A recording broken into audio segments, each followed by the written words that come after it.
Sup, nerds? Welcome to episode 31 of the Omni4Game podcast. I'm Sean, and I'm joined with Chris and Brandon as always. Alright, sup guys, this week's Omni4Game recap. We go over our locals as always.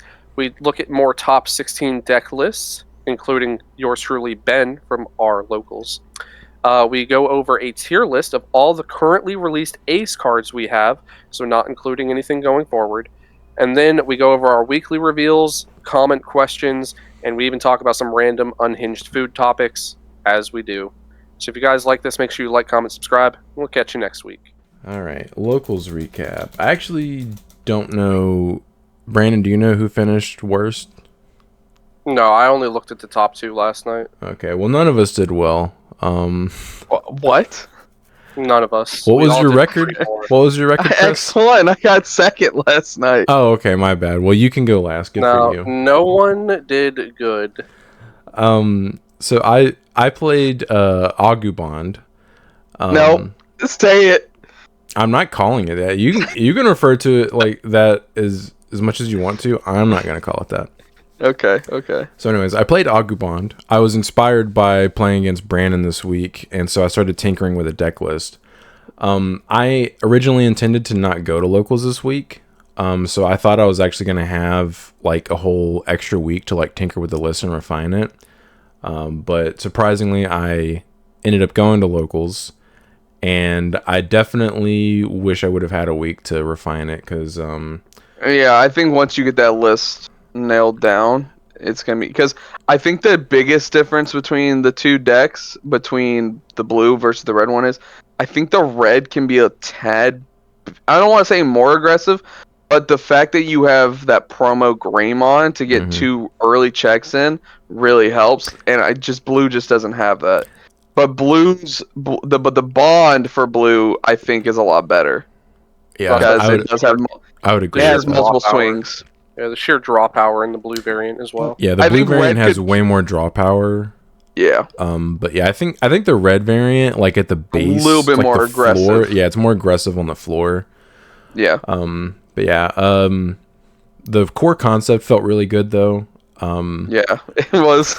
It's crazy. It can be crazy. Like catching for turn and then playing after evoing into a rookie and then playing Louis and promoting and maintaining turn and just like doing stuff to your opponent when they think they're safe is pretty fun. Have the exact same memory as when you started the Louis. Yeah, and drawing extra cards. I'm at 3. Okay, here's a tamer. Promote. Sorry, I'm still at 3, I'm and I still have at 2 extra 3. cards in hand. Yeah. Okay, warp into War Gray, attack into your stuff. I'm surprised more people haven't like come up because it's such a crazy little like once you get established. Once you had like multiple ties on the board and like even like one Louis or didn't have any Louis, just the fear of that Louis. Dude, every time I drew Louis, I just held it until I wanted to do that to people. It was never a card I just put on the field to put on the field. I only did it to me. I was pretty bad at showing it off. If I had multiple in hand, I would burn one pretty easy, just to get a quick, easy promote and swing in. That way I could also have more memory every time I promoted after that. But I only ever did that if I had multiple in hand. Yeah. So round 1, I played against Millith Loop. Game 1, for some reason, I was playing 14 rookies, which the updated list is definitely going to be playing at least 16. And I whiffed on rookies for like multiple turns after the first couple of turns of the game, and that cost me the game. He was able to mill me out. Game 2, I won in like a couple of minutes. Promo Greymon got 4 checks unanswered on 2 consecutive. Frustrating. 2 checks survives until my next turn. Swing again, 2 checks. So that was over pretty quick. And then game 3, he ruin mode locked me out of the game. And there was nothing I could do about that, unfortunately, because it is kind of like a Ricky Rush strategy. Like if he didn't ruin mode me, I had lethal because I just had Louis and he had no security. Like I got him to 0 security, I'm pretty sure. I could have just Louis'd out for game, but he ruin moded me, and I was like, dope. So Sounds like this is what this feels like. Yeah, I was like, So now I know. So I lost 1-2. Round 2, I played against Leviamon. He won game 1. He like popped off with a Leviamon combo and got a Levi X on the field. And like once that's established, if I don't have an immediate answer, like they just check all my security and I just lose.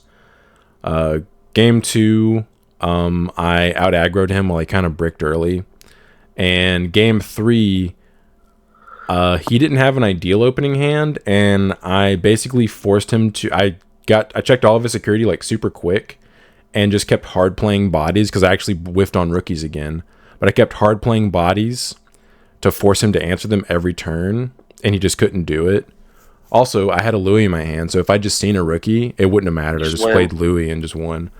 So I ended up taking that 2-1. Round 3, I played against Gallantmon, and all 3 games were close, if I remember correctly. Yeah, they were all pretty close. Yeah.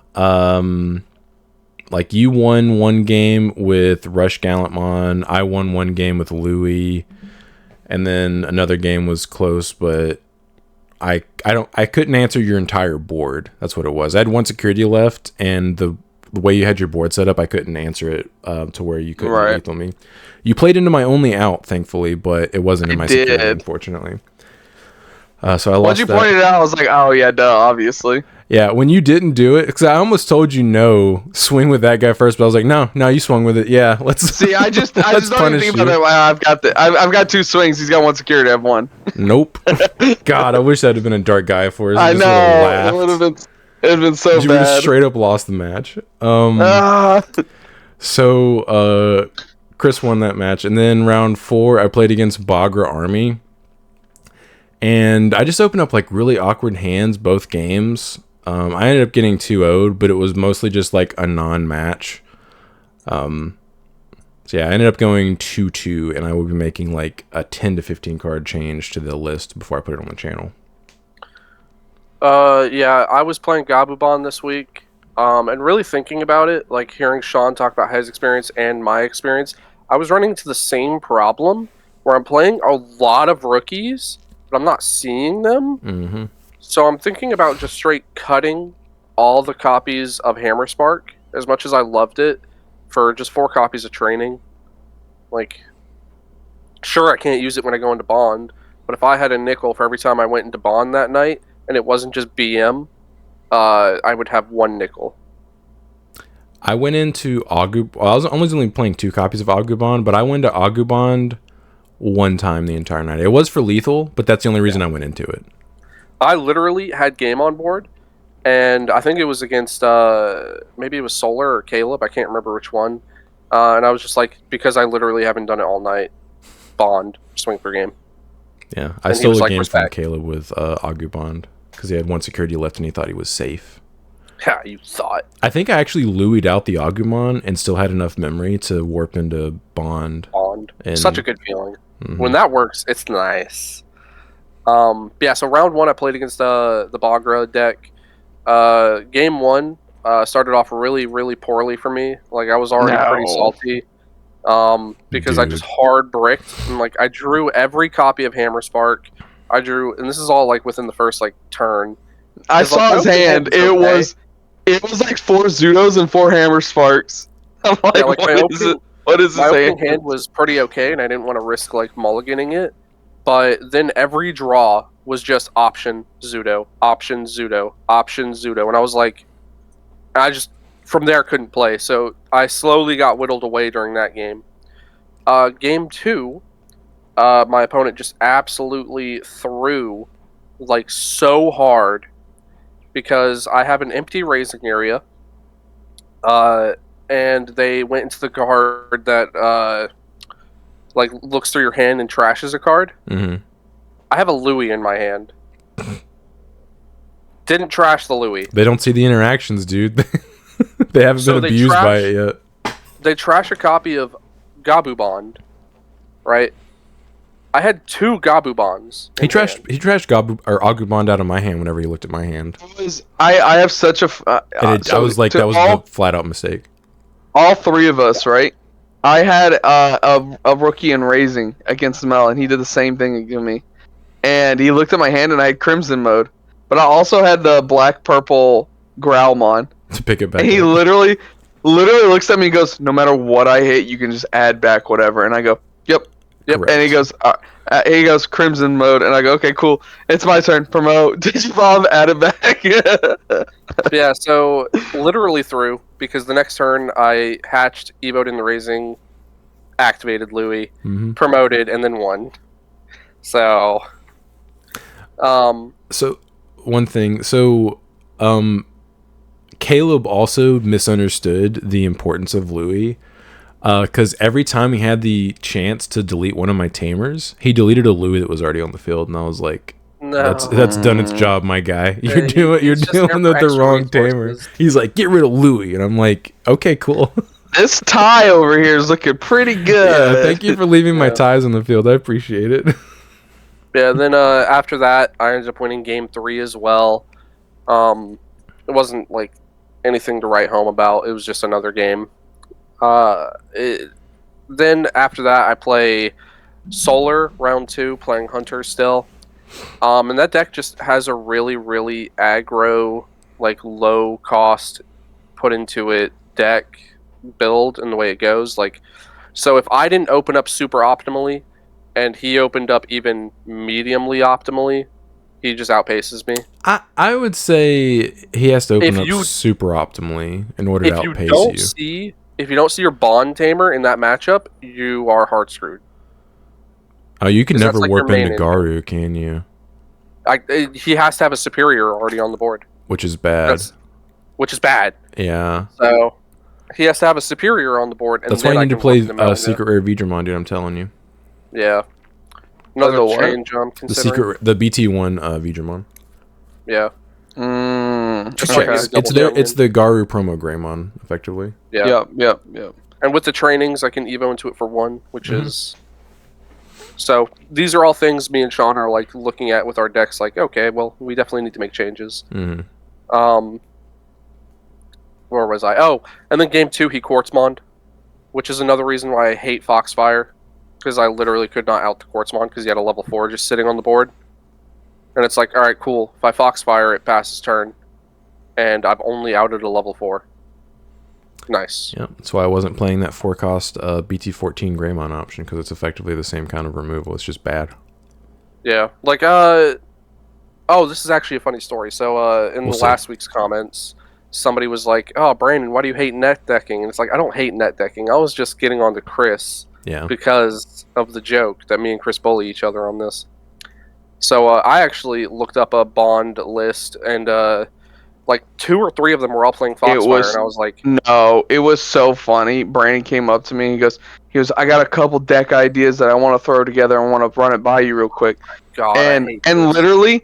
literally he tells me all of them, and then he sends us a message, and it's literally like an hour later, and he goes, someone just posted this, and it's like a Bond list with Louis and Ukos, and he goes, everyone's gonna think that I just ripped this. Yeah.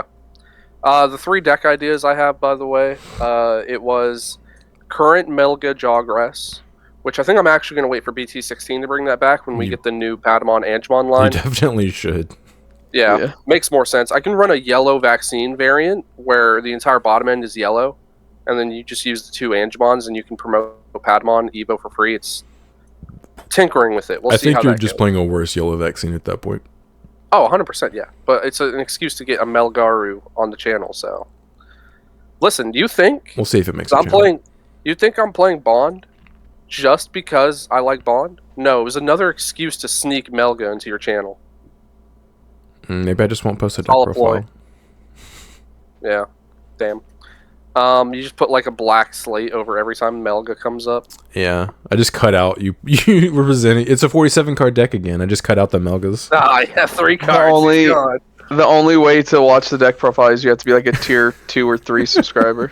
You have to be a top tier member. Oh.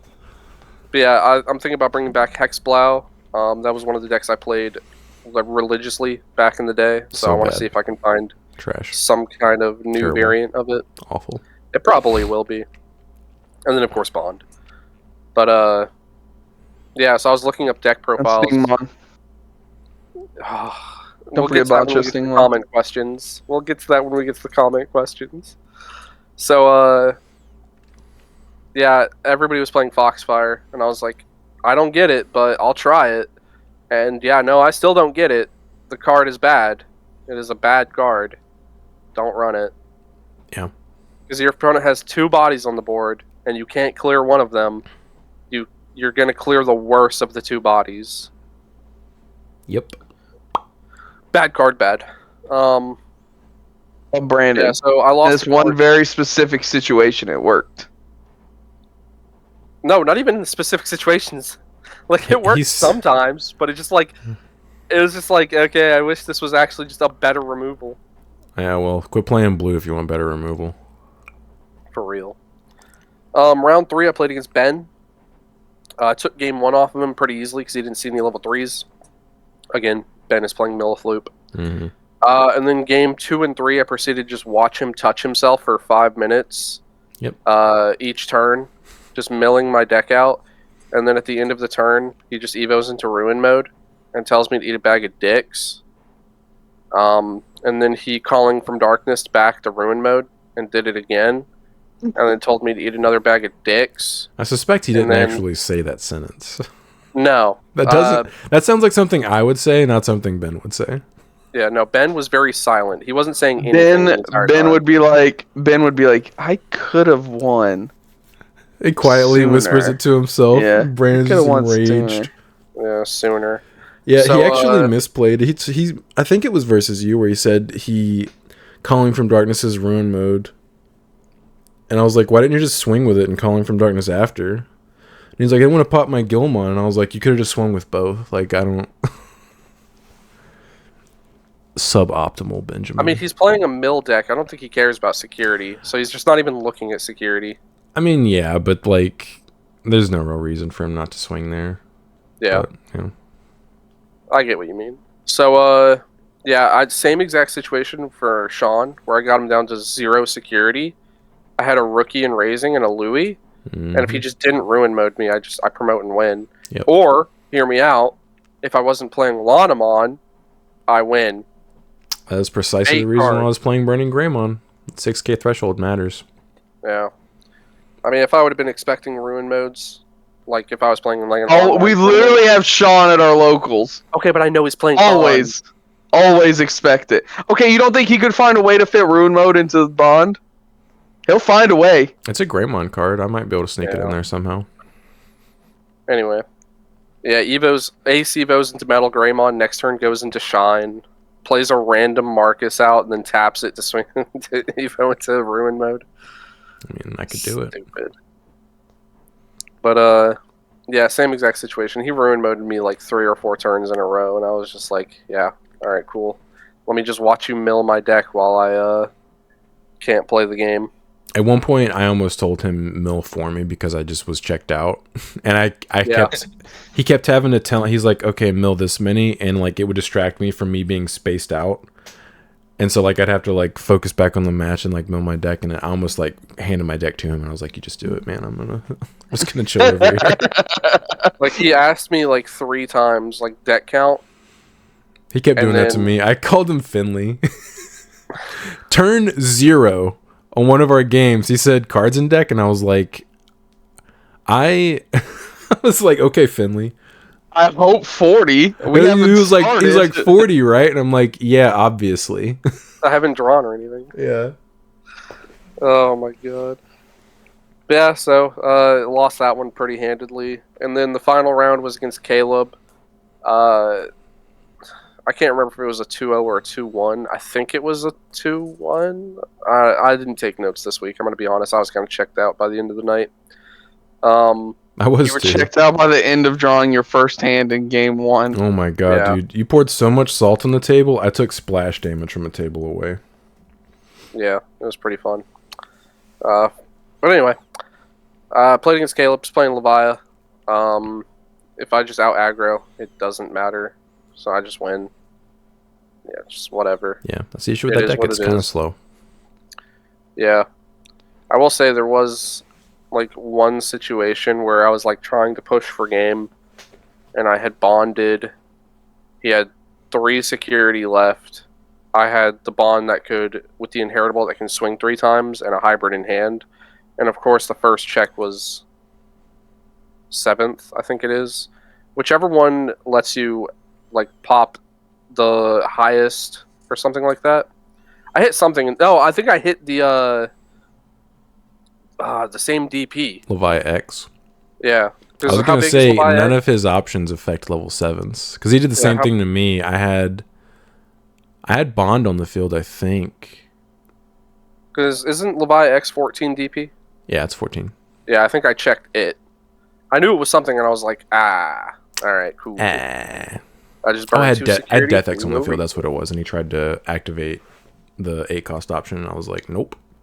I was like, I just didn't move when he activated it and trashed a card, and he looked at me and looked back at the option and started reading it. He looked at me, I let him take it back, but I just didn't move, and he realized that it was like. And he looked at his option, and he looked at me, and then he read his card. Yeah, it was so funny because he was like. The wheels started turning, and he was like, "Okay, I did something wrong because he's not moving." At this moment, he knew he effed up. Anyway, Chris, get on with your trash tier deck. Talk about how you tried to cheat multiple times. Dumb, stupid Gallimon. I got second. I went X1. My only loss was the Solar, who did finish in first with his Hunter's deck. Mm-hmm. This week it really felt like everyone just brought super like rogue. Like yeah, just like fun decks, you know. Except for Caleb, poor Caleb. He's the only one I actually considered was playing like a tier 1 deck, and he was just but he wasn't playing a tier 1. He wasn't playing a tier 1 version. Yeah, he's playing like a Caleb version. So round 1, I played against Solar, who was playing Hunters. All the games were really close. I think he just he was able to be a little bit more aggressive game 1 I actually got piece stuck. I couldn't find a level 5 until it was too late. Okay. Which again, that's like red/Gallimon's problem. You know, 1 is no protection for any of your cards, and then 2 is if you miss one piece, you're just gonna lose. So yeah. And I'm talking like I was activating like multiple like training cards and memory boost and searching, and I think I had like less than half my deck left by the time I lost, and I just could not find a level 5. So that was unfortunate. Even after milling, like there's just not one in trash either. Yeah, like Black Growlmon, I would mill. Like I had multiple of those I would mill, and I just couldn't find one. So that was game 1. Game 2, I think I just Crimson moded him and just win. Yeah, he can't answer it. It was pretty funny because. Every time, like, he actually did answer it. He superior moded it. No. Did he superior mode it? Did he? I think he did. Because he had, what does he have to have? Like 4 tamers, right? For it to be able to reach superior mode? 3, 4, 5, 6, 7. Yeah, he has to have 4 different colors. Okay, so I think he did have 4 tamers. He answered. He tucked it under my Guilmon and then, like, attacked, and it popped the Guilmon. Yeah, that he tucked it under, and I'm like, okay, cool. I like promoted my level 3 Black Growlmon, add it back. He should have put it underneath one of your tamers if you had one in play. Yeah, for sure. Because again, I can just add it back. He knows better. He's played that archetype. Yeah. So I ended up winning game 2, and then game 3, I was a turn away from winning as long as he didn't rip another a tamer, a different color tamer. Because I think he only had 2 tamers on the board, and I could have digivolved into Crimson mode, but it would have given him the full 6 memory. And I didn't want to give him 6 memory. I was like, 6 memory is a lot for this deck. It'll give him a chance to like play multiple cards to dig. And I was like, so I'm gonna go safe. Hope he doesn't have the 3rd tamer to play. Because we're like multiple turns in. At this point, I'm like, if he's got the 3rd tamer, you know, he's got it, and he's just like holding it for some reason. That doesn't sound like Solar. He would have just immediately played it. You want your tamers out. Yeah. So I played like a training. I think I played a training card and gave him like 2, but he went to 3 because I think he had the memory setter anyways. And he drew. It wasn't the tamer, because at this point he would just play it and then just go superior mode and just he would win. And I think he's like, all right, let's just hope for the best. And then like tucked it under his tamer, drew, and he's like, I got it, and then played it. And I'm like, all right, you got it. He like rips it off the top. I'm like, hey, there's nothing you can do about that. So, tag moment to you. Yeah, for real. So then he superior modes me and just wins from there. So that was unfortunate. And because Superior Mode's only a level 5, I was never able to like warp with the Guillaumon. Yeah, you have to do you have to do it with a Tocado or just hard play the BT15. Yeah. So, which I do think I did. I think the only time I did it all night was against him, where I warped from the Tocado Tamer. Which is always just kind of like a nice feeling. Like, I'm just gonna go from this level 3 to my level 6, and That's if you have the nice. other Tocado, you're also just like blitzing. You get an extra 2,000 So- DP. You get to pick and choose your inheritables. It's really nice. So that was really fun. Round 2, I ended up playing against Mel, who was playing Bagra. I don't really remember too much of that match. I just remember I think winning 2-1. I don't think I like 2-0'd anybody. All my wins were 2-1. It is funny you say that because when I was putting in the reports, hardly anybody this week got 2-0'd. Yeah. Most of our matches this week were all 2-1s. Every single one of my matches was no, I got 2 at round 4, but yeah. So I think I just ended up 2-1ing Mel. He had like he went into that like Darkness Bogger or whatever, and he had like 1,000,000 sources. It's his only Digimon. And I went into the Gallantmon that's like delete. I think it was Gallant X. Like I just hard evoed into it. I think isn't that the one that's like delete your opponent's Digimon like the lowest DP? yeah, I think so. Yeah. So I'm just like, all right, Digivolve, and I was like, pop that, and he's just like, yep, and I'm like, okay. It's so funny because your turn player, he doesn't even get the chance to activate his effect. Right. He just dies.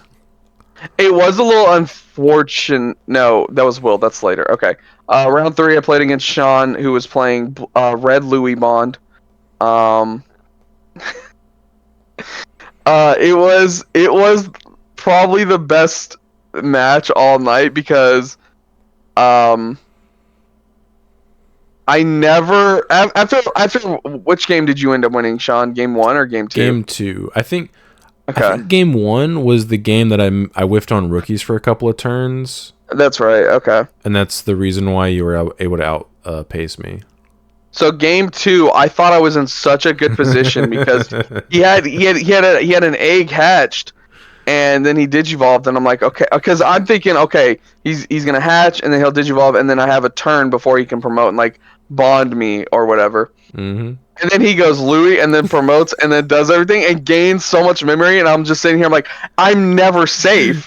I never felt safe. You immediately were like, oh my god, I can never just assume you can't promote on your turn. Yeah, I'm like, because I didn't even think about it. I was like, duh, he's playing Louis. I can never feel safe. Because it's just such like playing for so long and never like playing against people who play Louis. It's just like, okay, you're safe for a turn. It's just that feeling, you know, like it's just like, hey, we're good for a turn. He has nothing. Turn. Yeah, he can't promote this turn. We're good. It's such an unfair interaction. Like it does not feel fair. It removes the one downside the Bond decks had, and that was the turn after you promote, you kind of don't do anything. Yeah, you lose tempo. Right. But because of that, you like if you just have Louis in your hand, which is why I maxed it out to 4, you can just do that every turn. Just hatch Louis. Yeah. Hatch Louis. Yeah, so never felt safe. And then every time that stupid promo Greymon survived security checks, I was so mad. I'm like, I have to answer this thing.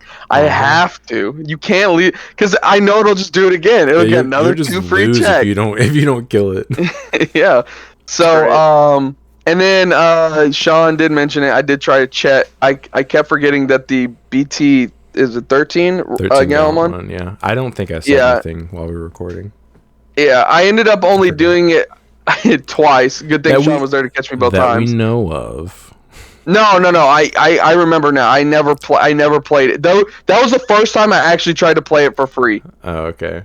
Yeah, so this dude asked me to count my trash when he had 2 things on the field, and I was like, why? Why? I was like, why? You can't Crimson Mode me this turn. Why are you asking? Yeah. And he puts it on the field. I'm like, no. Yeah. No. Yeah. Yeah, I kept forgetting that. Yeah, because that's like the way they balance that card. It's like it's gotta be the only Digimon. Yeah. So I ended up winning game 3 because I had like a Megidramon and the Gallimon on play, but I think it's like you said, you were looking for what, a Louis? If you would have drawn a Louis, I think you just would have won, right? Yeah, I would have just activated the Louis and promoted and killed you. Yeah. I was digging for a Louis, and I was like maximizing the number of draws without losing turn. Right. I ended up missing on it and playing to an out where I have Dark Gaia Force as the top card on my security because it's my only check left, and so I Death X your board to de-evo your stuff. Right. And then you swung in the wrong order and played into it, but you weren't punished because it wasn't there. Again, I see one security and two attack. Oh, who cares? Yeah, you're like, I'm not gonna swing with this BT12 Gallant and trash it and just win the game. Well, it's just like the people in the comment section for the Magna versus Mirage gameplay. They're like, "Oh, that Magna play what?" And bro, I'm telling you, I'm the kind of player who's just like, I'm just going in. I'm not thinking. I'm just gonna go in. If I get punished, I get punished. Hey, that happens. It's just locals. Like, obviously, if this was probably like a regionals or something like that, I'll probably play smarter. But like, dude, it's locals. I'm going in for the content. Okay, if it works and it's good content, good. If it doesn't, oh, who cares? Who cares? So then round 3. No, yeah, where you talked about round 3. And then round 4, I played against Will, who was playing bunnies. And despite my multiple misplays, I ended up winning it because, again, I'm just so distracted. Like, when people start coming over and we're all talking and stuff, I just get so distracted. And I'm not really paying attention to what's going on. He had like 3 Digimon on board, and I could have cleared his board. And I did it out of order. I again forgot that I couldn't play the Gallimon for free because I already played a Digimon. He went to play on the field, and I was starting to win the match, and I was like, nope. Nope. Because so what should have happened is I should have played the Gallimon first for free, and then I could have done the same play and killed his whole board. Instead, it left 1 Digimon on the board, and from there, I think he just won that game. But game 1, it was pretty funny. He ended up, I think, having no Digimon on the board and nothing in raising. And I went to swing at him with a Gallantmon, and my plan was to attack with it and then Digivolve into Gallant X, and I would just kill him from there. And again, I'm talking to the people next to me, we're just like goofing off. And my Gallantmon died. And I was like, darn, you get to live for another turn, Will. And I have another level 3. I have a level 3 on the field promoted already, like just chilling there. He has 0 security. And I go to play a red training, and he goes, "What are you talking about? That's game. You have 1 more attack." I'm like, "Oh, you're right." And I didn't even take my hand off the red training. I had paid the memory. I'm like, "Oh yeah, okay." So I'm like, "I'll just swing with it." And he goes, "No, you played the red training card." And I'm like, "That's fine, Will. You can't win. What are you gonna do next turn? What are you gonna do on your turn?" Yeah, what are you gonna do? So that was funny. And then game 3, we were going into like time/turns, and I'm like, "Oh, we're gonna end up tying. That kind of sucks." And I just looked at my opening hand and go, "I'm gonna murder him." Like, my opening hand was so good. I'm talking like, I Digivolved, promoted, went into Black Growl, milled, went into the purple red War Growl, milled, and then like played out like Takatos and stuff like that for free. I was just going off. Went into Gallant.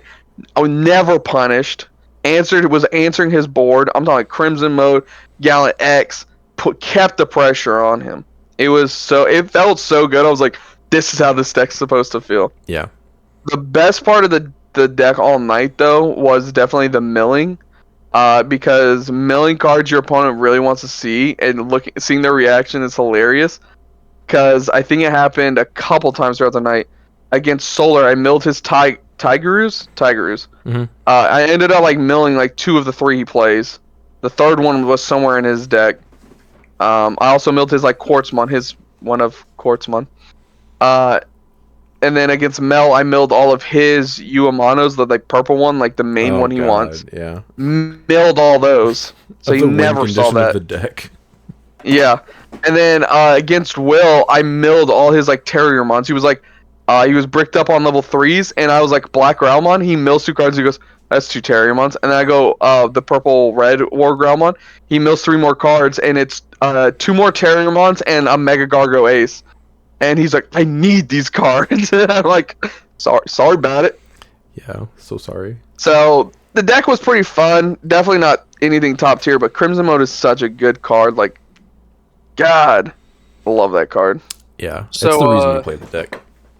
Oh yeah, yeah. now that we're done with that little bit of a recap, real quick, can we all just agree that some of that Uko engine needs to be hit at some point? Mm. Especially I think with it's fine.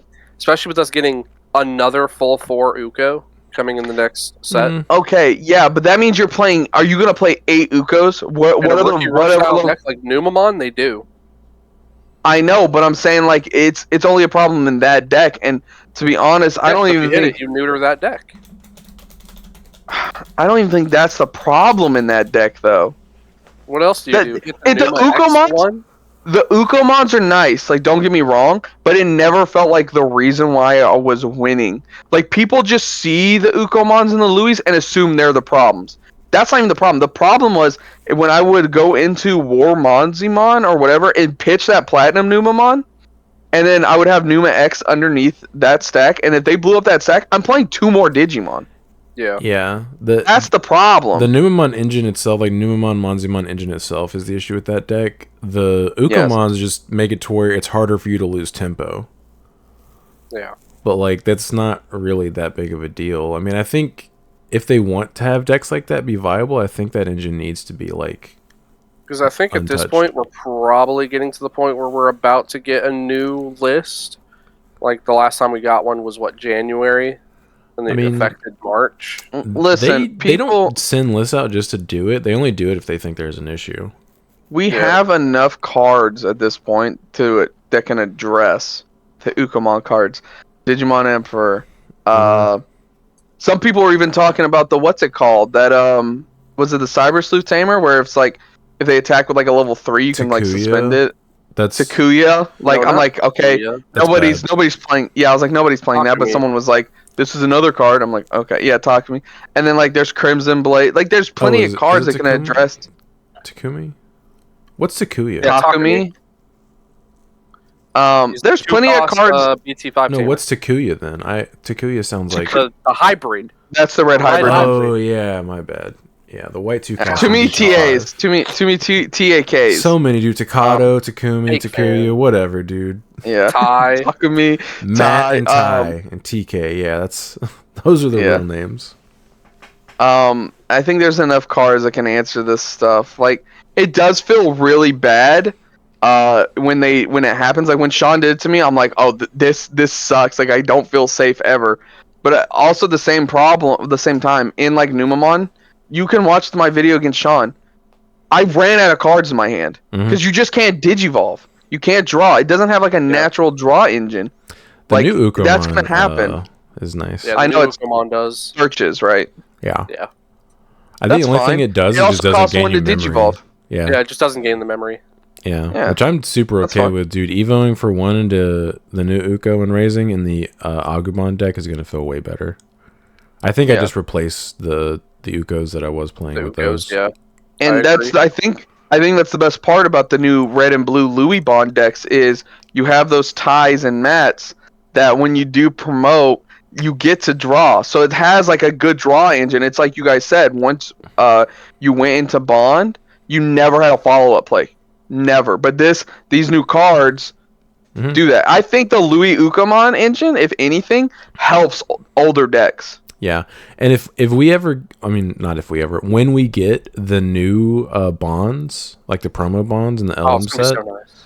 so much better, dude. You still probably play the BT6 Tamers just because of the draw and memory Draw gain, engine and memory gain. but you don't there's have to such play the underrated bad Tamers. Agubond anymore, or the bad. I mean, the Gabubon's good, but the bad Agubond, you just play like an objectively good card. Yeah, I think I would probably still end up playing some copies of the original one. You probably would, just because of its ability to bot deck multiple cards. I would max out the Agubond once we got the new one and just completely cut the old one because the old one's bad. Yeah, at least for mine, like both of them are playable. Yeah, you actually have 2 playable choices. I would actually say your BT6 Gabubond is probably better than the LM Gabubond. If it's in a Bond deck, I agree. But Yeah. if I'm playing it in a standard like Melga deck, the new one is better because I can out Because anything. you can ace. Yeah, yeah, the X antibody line helps you get extra sources, so you're going to be stripping more and then bouncing, yeah. bot decking and stuff. But when you warp into War Gray and then swing, and then it's their turn, they try to swing back over it. You just blast into Ace Agumon and just blow up their field, and they're like, "What just happened? I think I lose now." And panic.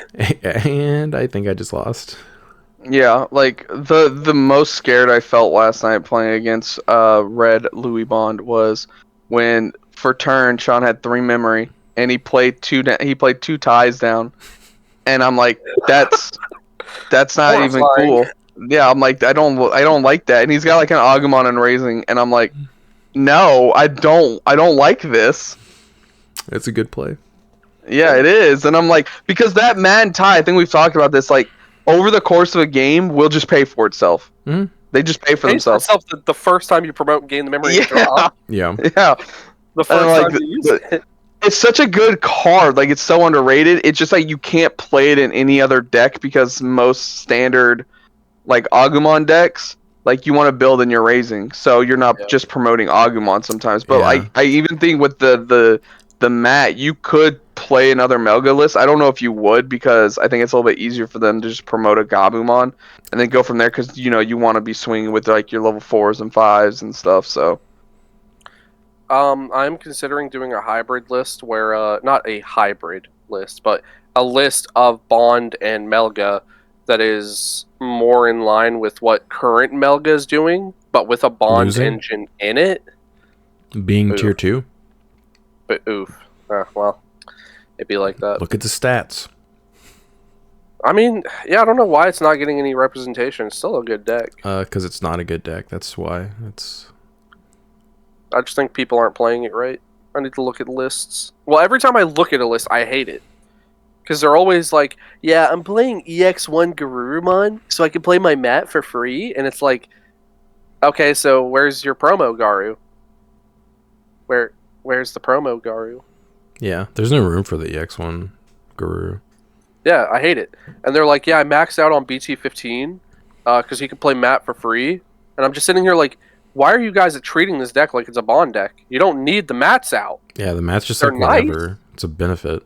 Yeah, they're nice if they're out, but they're not necessary. Like 4 promo, 2 BT15, and then max out on your X antibodies. Have you ever thought about just playing Nokia?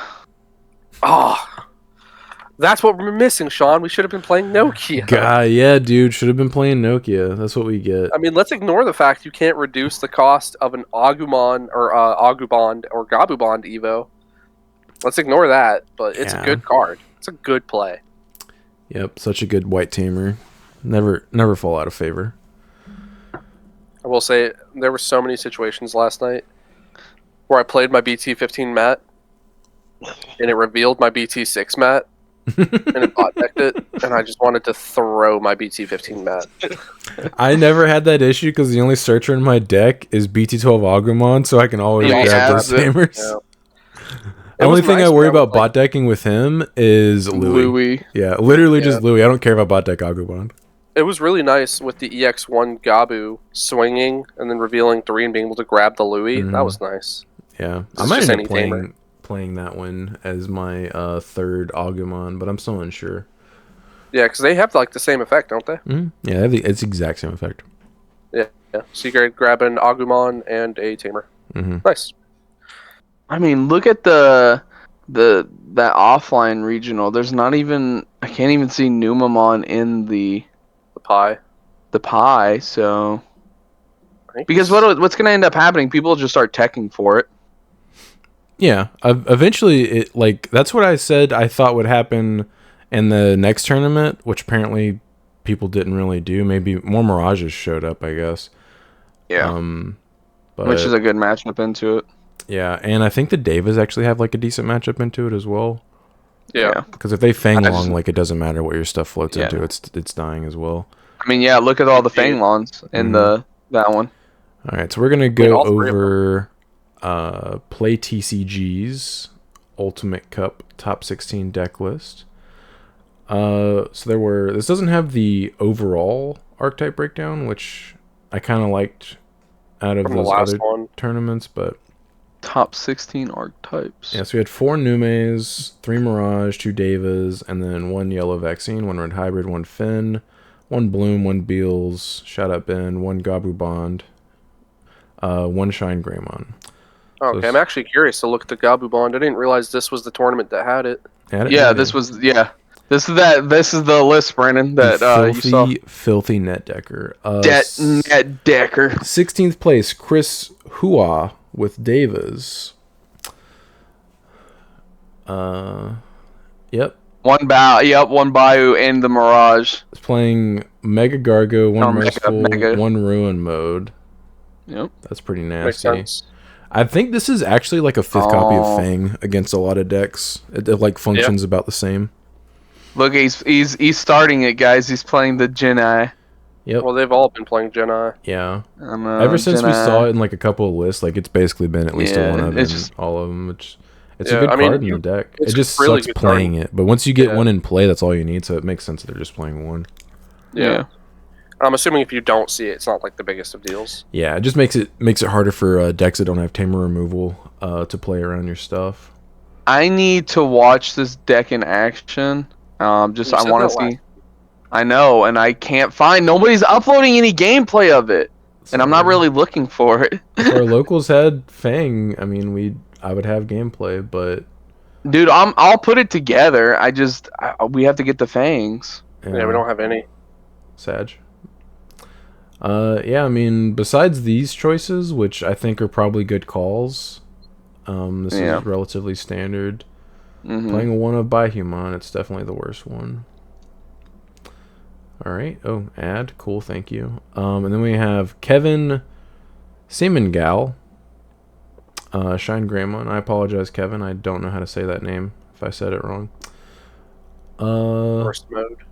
Yeah, playing the burst mode version, relatively standard. Yeah. I mean, I see nothing crazy here. Yeah, this is like. this is basically cookie cutter burst mode version. Yeah. Yeah, he's not playing like a whole lot of regular removal. Like it's just the one sunrise, so you're kind of just hoping on your mons to out stuff. No, this is all gas. Yeah, this is just I'm gonna try to kill you. Like this isn't really. The deck doesn't really do much if you're playing the burst mode version. Besides, do you like only the 2 shines and the 2 rises and then the 2 split? I understand this split because the Rise X is good. My issue with it is if you don't have a regular Rise Greymon, he just flat evos for 4, which the trainings do help, but still, like that's not a good feeling. And also, you end up running out of level 5s if you evo one of these on top of your regular Rise Greymon too much. That's what I'm thinking. If you don't like kill them that turn and they answer your shine, like there's a possibility you just don't have any level 5s. Yeah, and that was the issue I was running into even when I was playing like the burst mode version. I just run out of level 5s because I would evo this and just. It feels like a win more card. Yeah, I mean it's good for like spot removal and stuff. Like I don't think the card is bad. I think the issues that arise because you're playing it outweigh the benefits of playing it, especially. So did you do 3-1 in this version? Yeah. I think 2-2 is fair in this version. I would probably do 2-2 or 3-1, and just hope I lethal them before I run out of level 5s. Like I don't hate this ratio. Like I think at one point I was playing 4-4, and I was like, I do not like this. Feels bad. So yeah, I definitely like this ratio better. Yeah, this is like extremely standard. Yeah, cookie cutter. Like if someone was like, "Let me see a burst mode deck," it's this. This is the list that Bandai would put out. Yep. Yep. Yep. I'm getting nothing's. What is? Oh, it must be getting decimated by.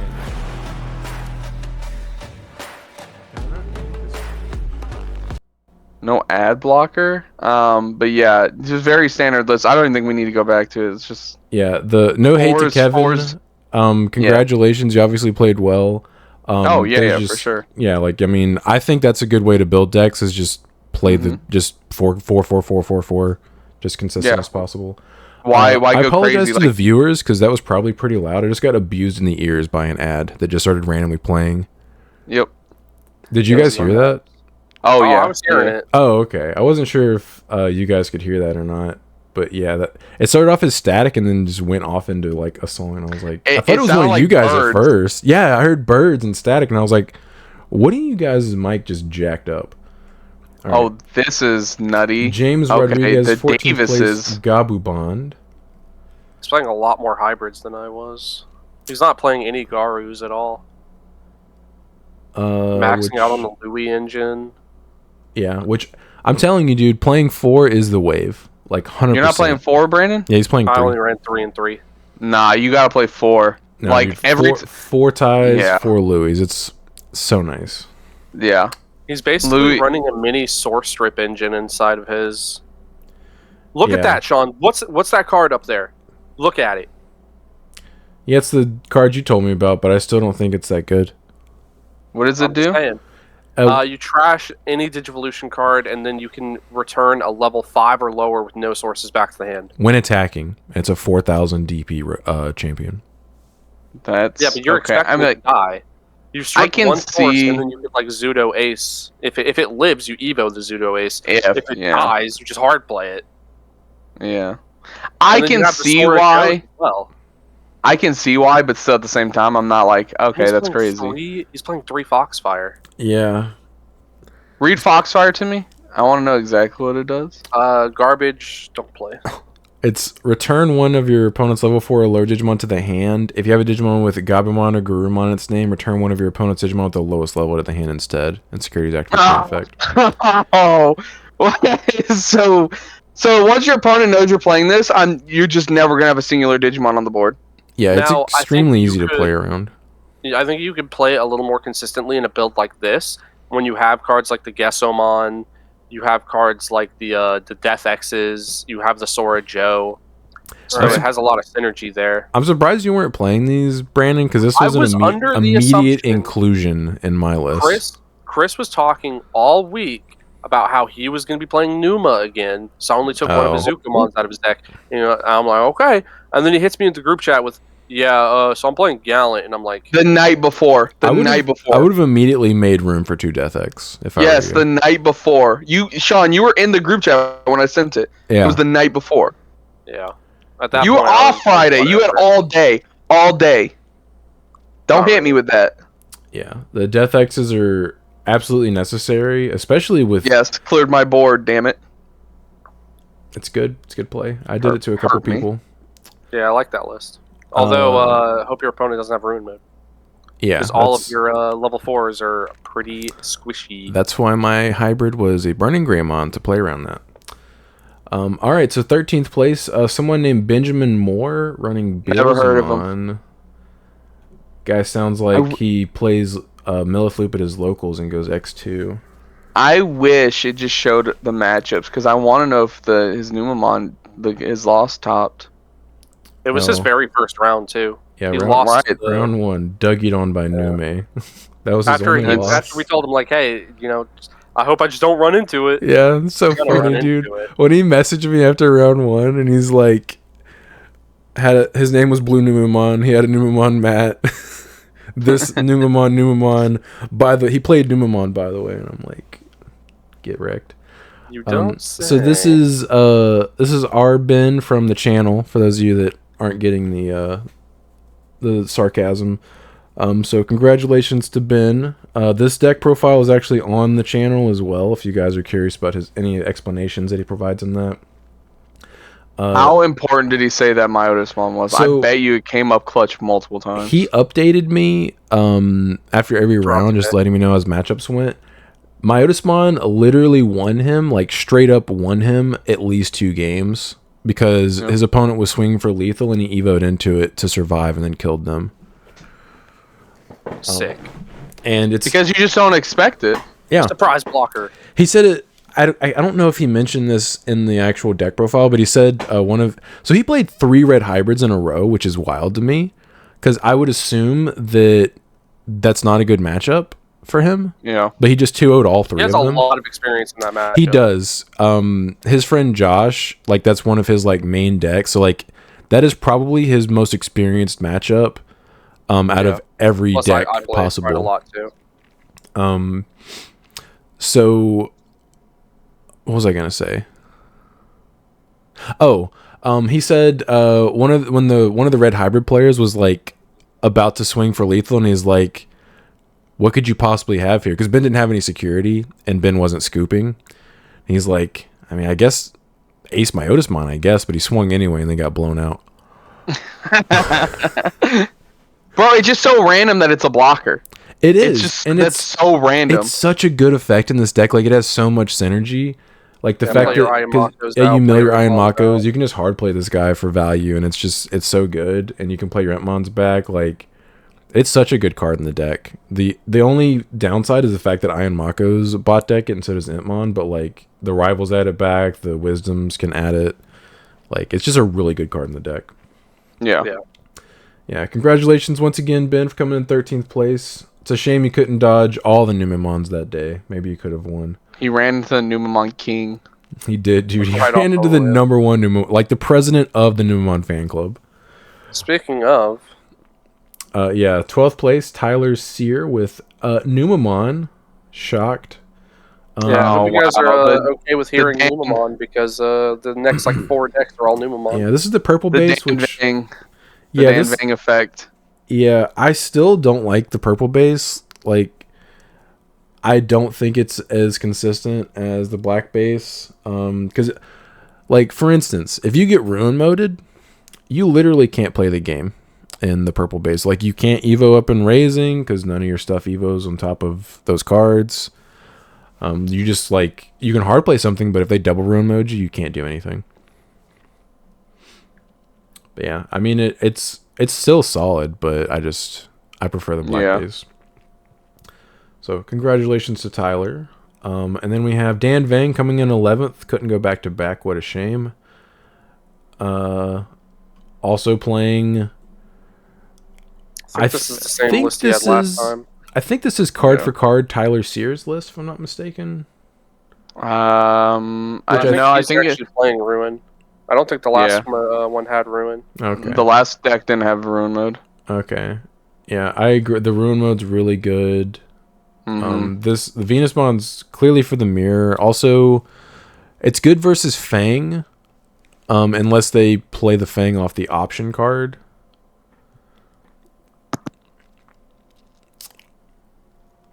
Let's see. Yeah.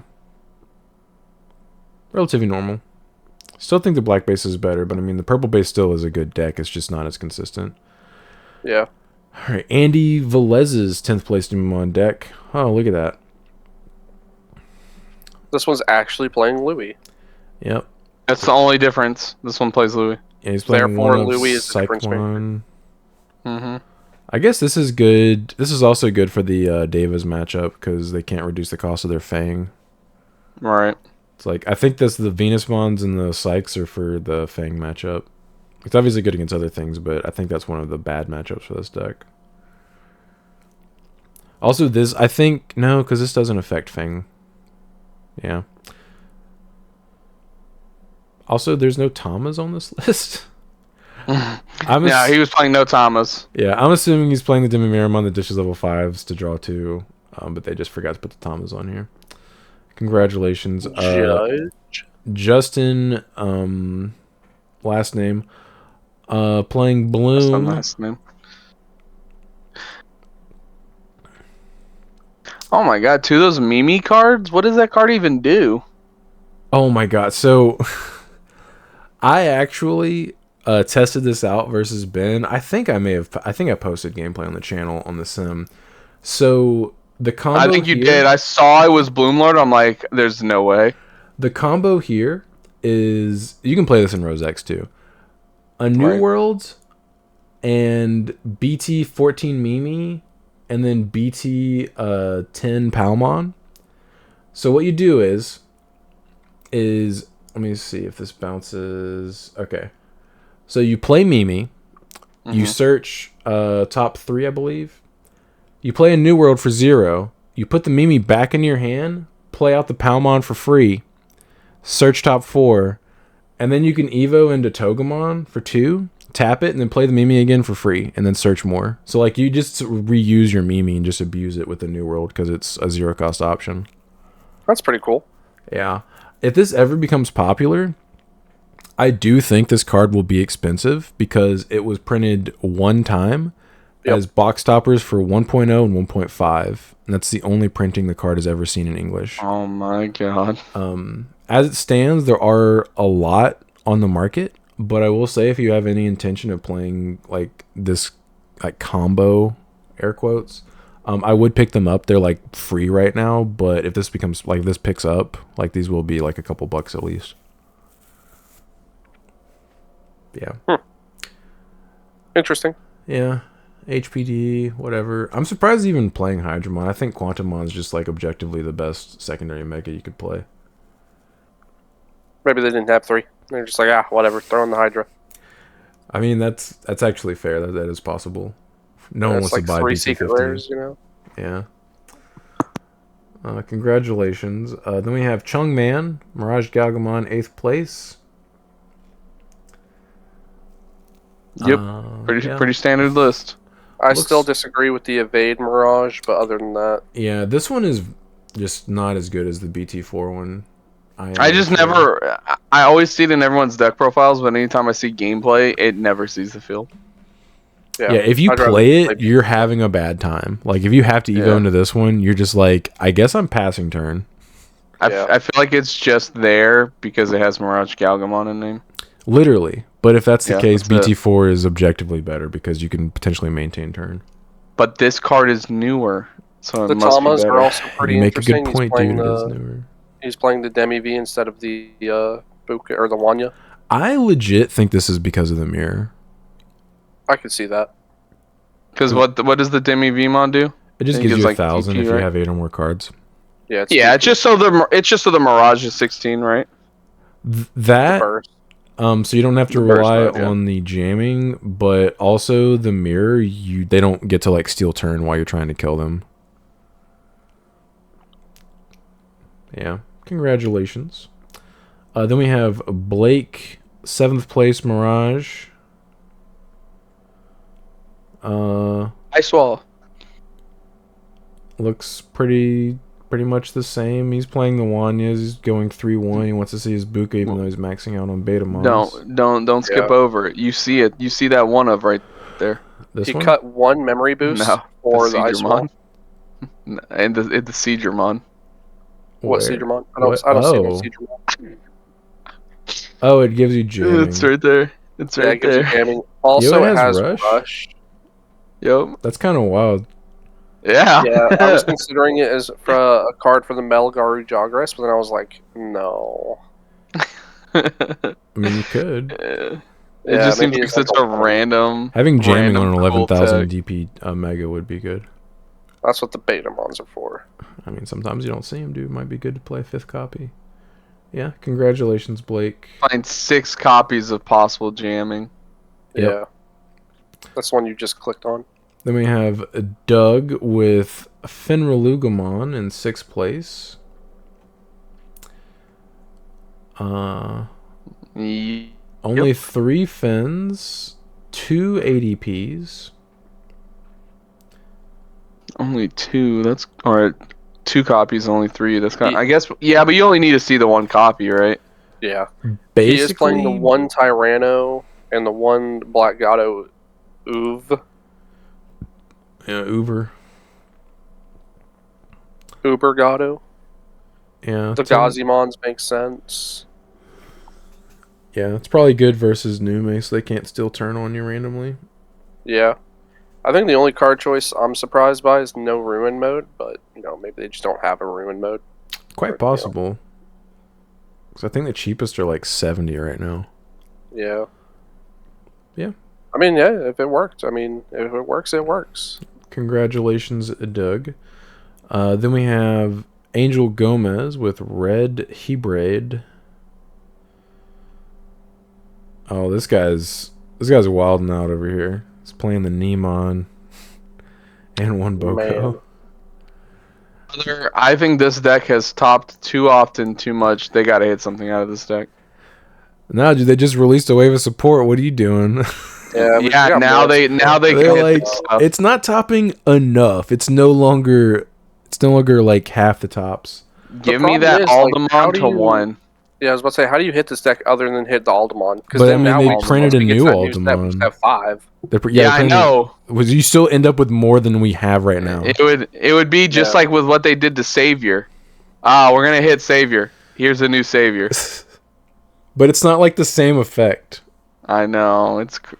Also, it took them I like months before they actually released the new Savior. Like they hit Savior and it was like a while. Dead before we for got a the new one. while.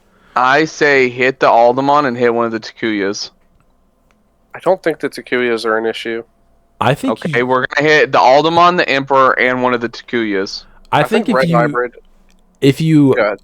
if you really wanted to hit this deck, I think if you limited the Warp Takuya, you severely limit the potential of this deck just killing you on like turn 3. I mean, you also just kill the deck. It's like the best tamer in the deck. Period. You effectively neuter the deck, but it's still super aggro. It just doesn't like, oh, I'm just gonna like murder you on turn 3 because I opened very well. I just think Red Hybrid in general is probably one of the more fair aggro decks, because of its ability to. What's your definition absolutely. of fair? There is ways to get around it. Like, there are ways to stop Explain. Red Hybrid. If you say first things Venusmon, No. First things first. If you play any sort of card that is like a floodgate, I do that play stops. cards. Yeah. I do play any sort of cards. Are you telling me I have a chance versus Red Hybrid? Yes, you do. Ruin mode, for example. Good card. I Good do, in card. fact, play any sort of cards. Yeah, he plays the Ruin mode. Yeah. But yeah, I was going to say, a lot of things that counter the Numamon matchup indirectly also affect this deck. This deck just has to then rely on its like hybrid mechanic more than its Rookie Rush mechanic. Because that is a lot of the early game, is a lot of small swings, and then going big with the big swings. I just think it's good. Don't get me wrong, it's going to keep seeing representation. Mm-hmm.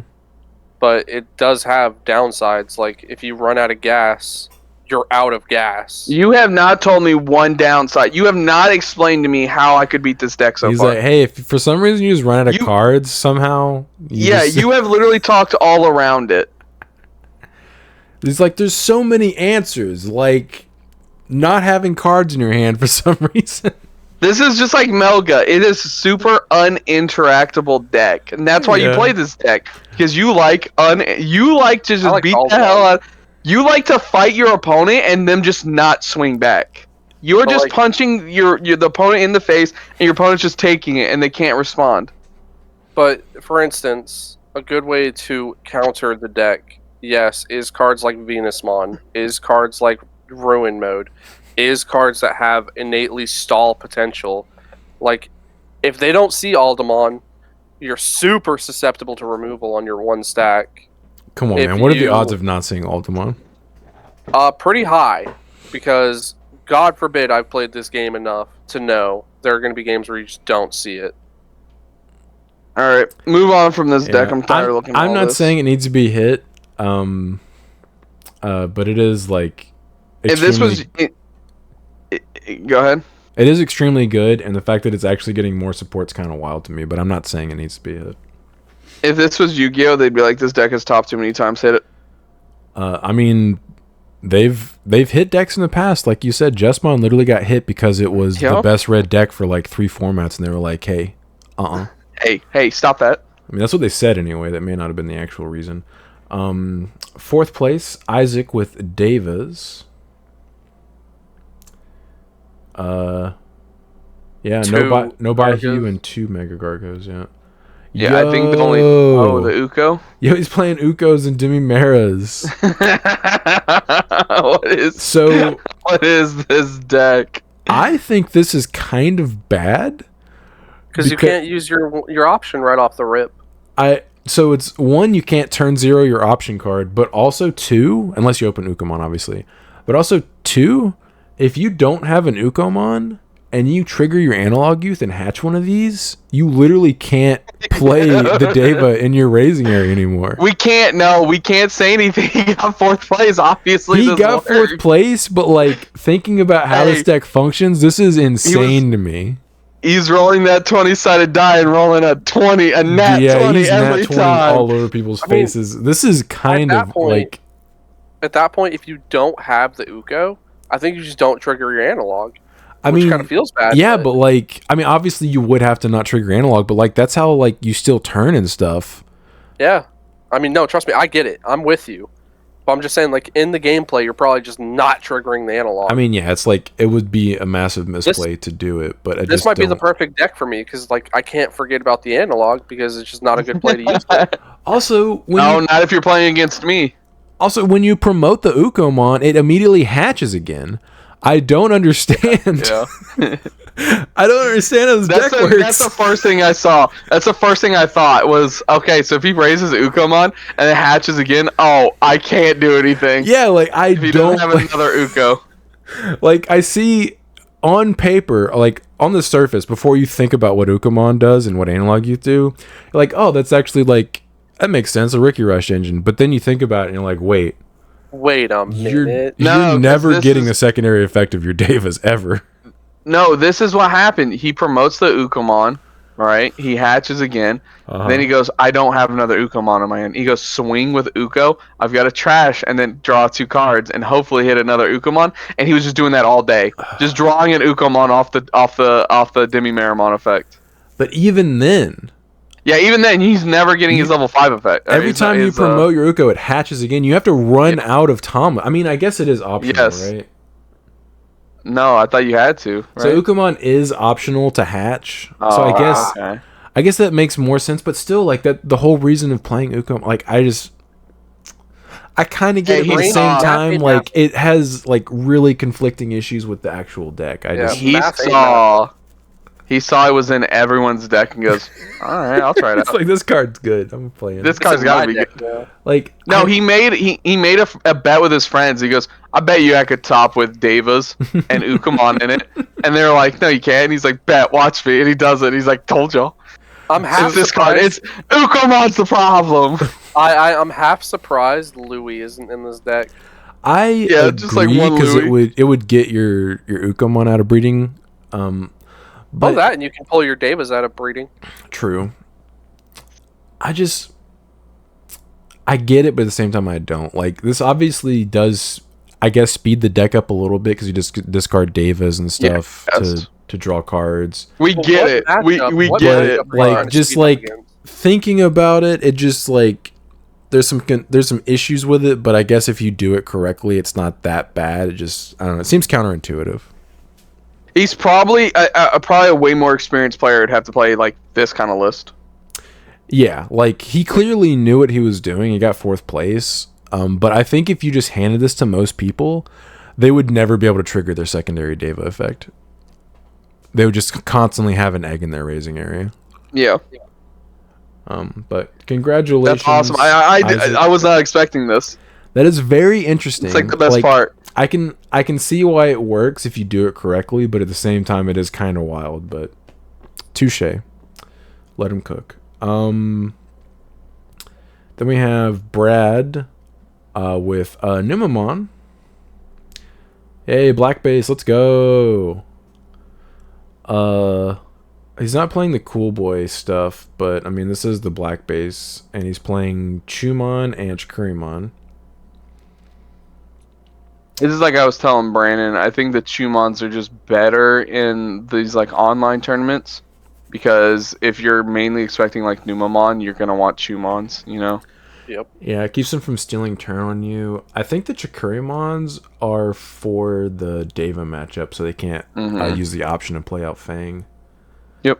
So I can't think of anything that's like top tier that would play things are reducing their cost. Yeah.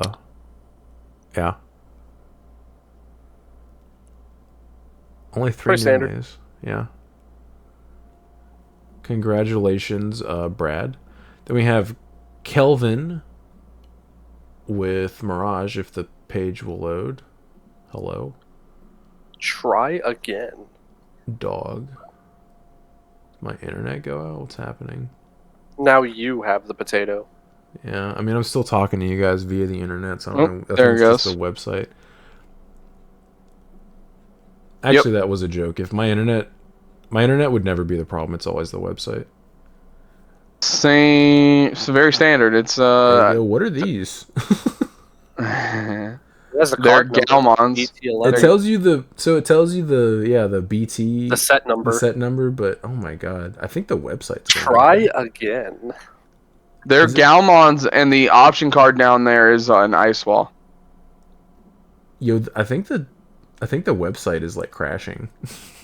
Now I'm getting bad gateway. Oh no. Oof. Oh no. Left click it. See if that helps.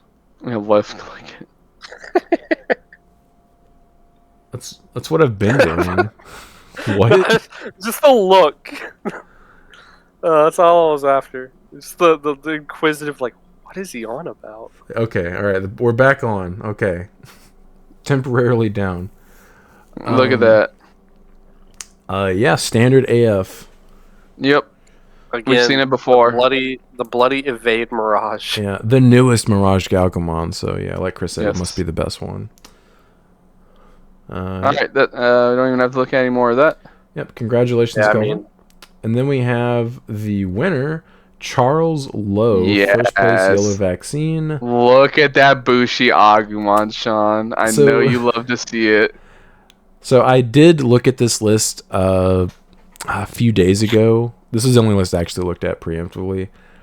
The Bushis are interesting to me. This guy's clearly just trying to kill you. Like there is, Oh yeah. like he's there's some playing. stall factor with the level 6s, but Yeah, level like, 7s, but not much. like he has 8 ace cards. So like I think this probably has like an insane Numemon matchup. But this is also what are they gonna do, swing at extremely you? aggressive. So let's say you have any of these tamers out.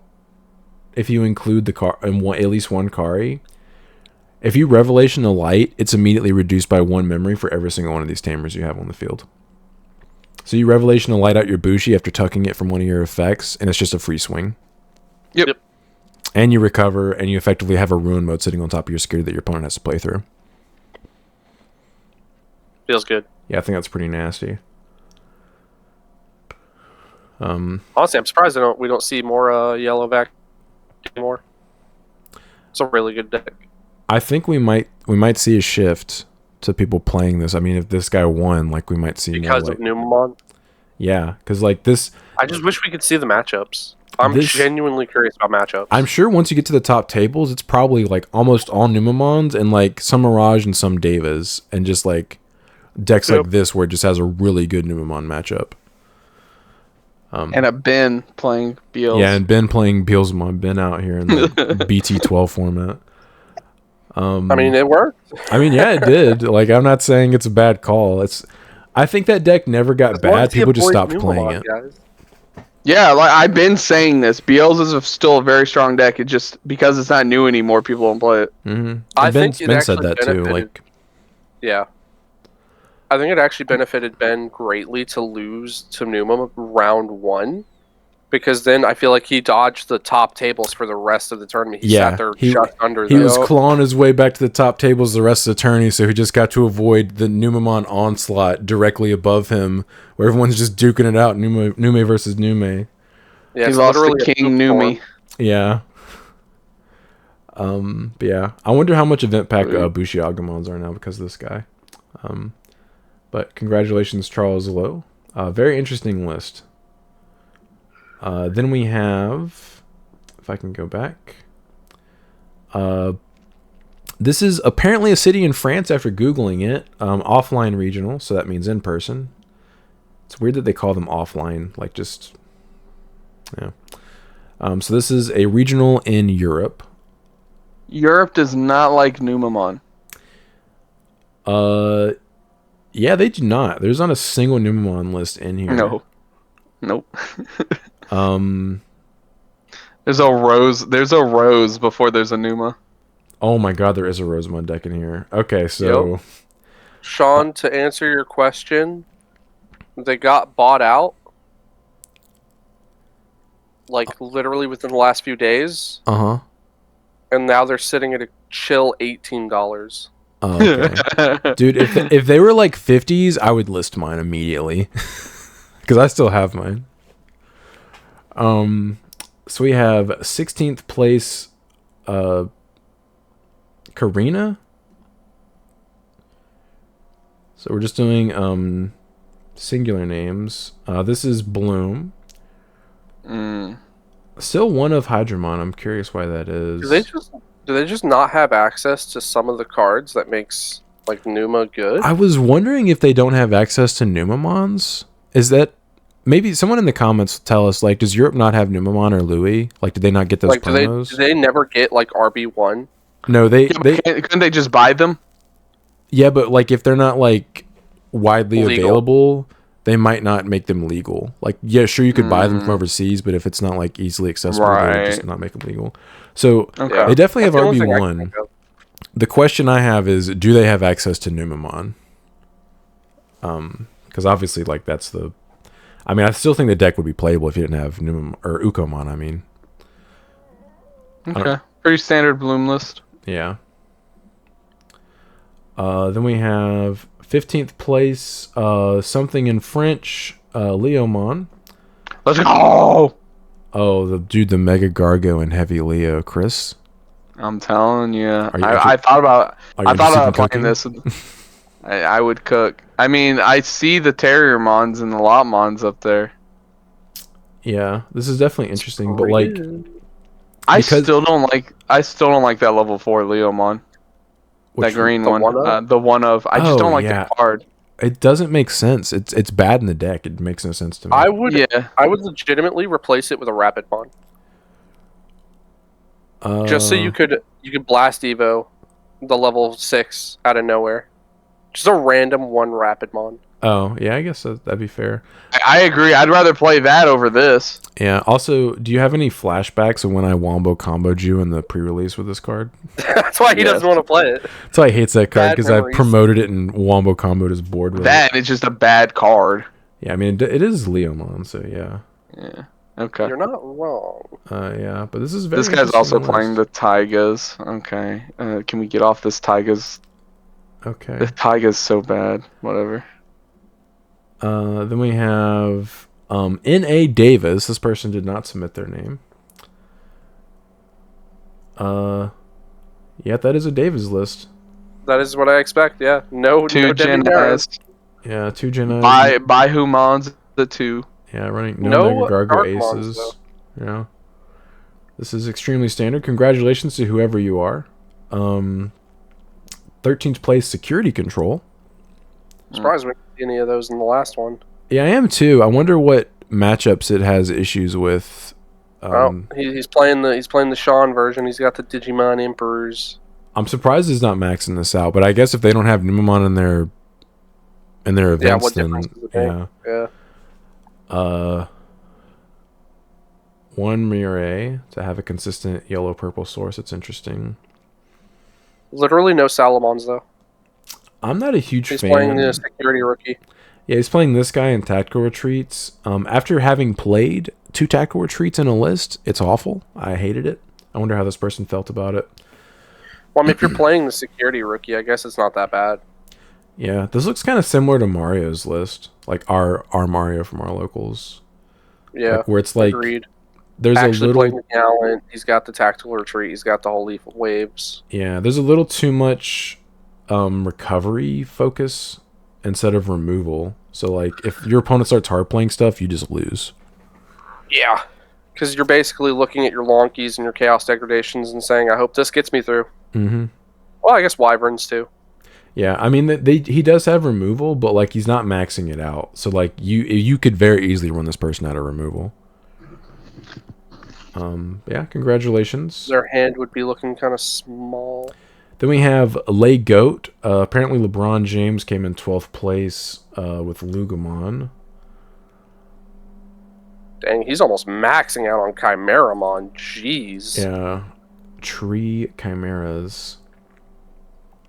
I think the ratios of the level 3s and 4s are very interesting because he's running 2 of the Tyranno, 2 of the Black Gato Ubers, Just only of those. 1 Fang and 1 Black Gato. But I guess if you're maxing out on Chimeras, you don't really need a whole bunch of Black Gatos. Yeah. No level 7s, period. No Death X's, no Ruins. This is like, I'm going for the OTK, and I'm going to get this OTK. I'm going to Wombo combo you. Also, this guy randomly has blocker. Yeah.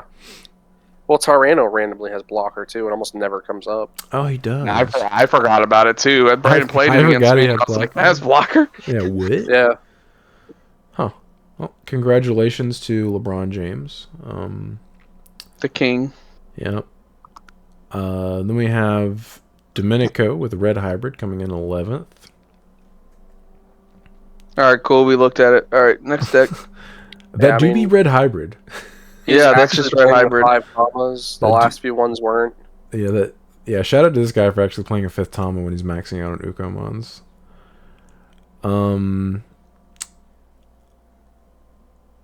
Another one. I'm unsure how to say the first name. Axel's 10th place Red Hybrid list. Yo. Hey, Louis. He's playing on one of Blitz Emperor. Yeah. No grab crushes. He's playing game shots that, like, so he's playing this guy's game shot, 2 Blitz Omnis, and then 2 Louis are game shots. Makes sense for a deck like that. Yeah. You get him down to 0 security, and then you just go, all right, here's one of my random win cons. Yeah, right, Chris? Never feel safe. Yep. Congratulations. Then we have whatever that name is, with Davis in 9th place. I'm not gonna butcher your name. I'm not gonna say it. Yo, this guy has a Shadow Seraphian. This guy's crooked. What? It's almost like it's kind of weird to say this. It's like he almost has a mini security control package with the TK, Chaos Degradation, and the Mimi.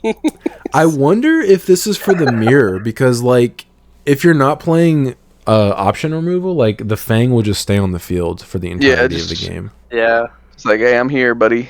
Yeah. That's really interesting. Maybe Davis is more popular over there, so, like, he was teching for the mirror harder than you would expect. Interesting. Also, this is pretty rough in the mirror, because if they swing, what are they gonna do? If they swing with a 4 Sovereign, it de-evos and they just lose 4 memory. Yep. Yeah, I was about to say, what are they gonna do? Lose their ace? Yeah, and then they don't get their own deletions. Yeah, that's really rough. Then we have Trop Fort, 8th place Red Hybrid. Let's take a look at this. Wonder how similar it's going to be to the rest of them. Hey, look at that. That's Red Hybrid. It's a Red Hybrid list. He's playing the one of Trident. Yeah, one answer to Fang Long. Fang. He's only playing 3 grab crushes. 3 Takuyas, Memory Setter. Weird. Yeah. Congratulations. Omni Mega Zoo. 7th place. They don't have access to Numa. This is just... You mean Uko? No, they do have access to Uko. No, because we've seen the Uko. So what could they possibly not have access to? And we've seen they have cards from RB1, so... Yeah. Maybe they just refuse, like, on principle to play that deck. We ain't gonna play no poop now, bruv. What the hell is this? This is, bruv. I was gonna say this is a Pokemon, but it's literally not. There's no Pokemon in here. What is this? It's Omnimon Turbo with the Dark Masters. No, what is this? How do you win with this deck? What is... You keep... bruv. So you keep these guys float into each other, and then on your turn you evo into an Omnimon. Okay, I get that. No, you gotta look at that 2 of Omni at the end there.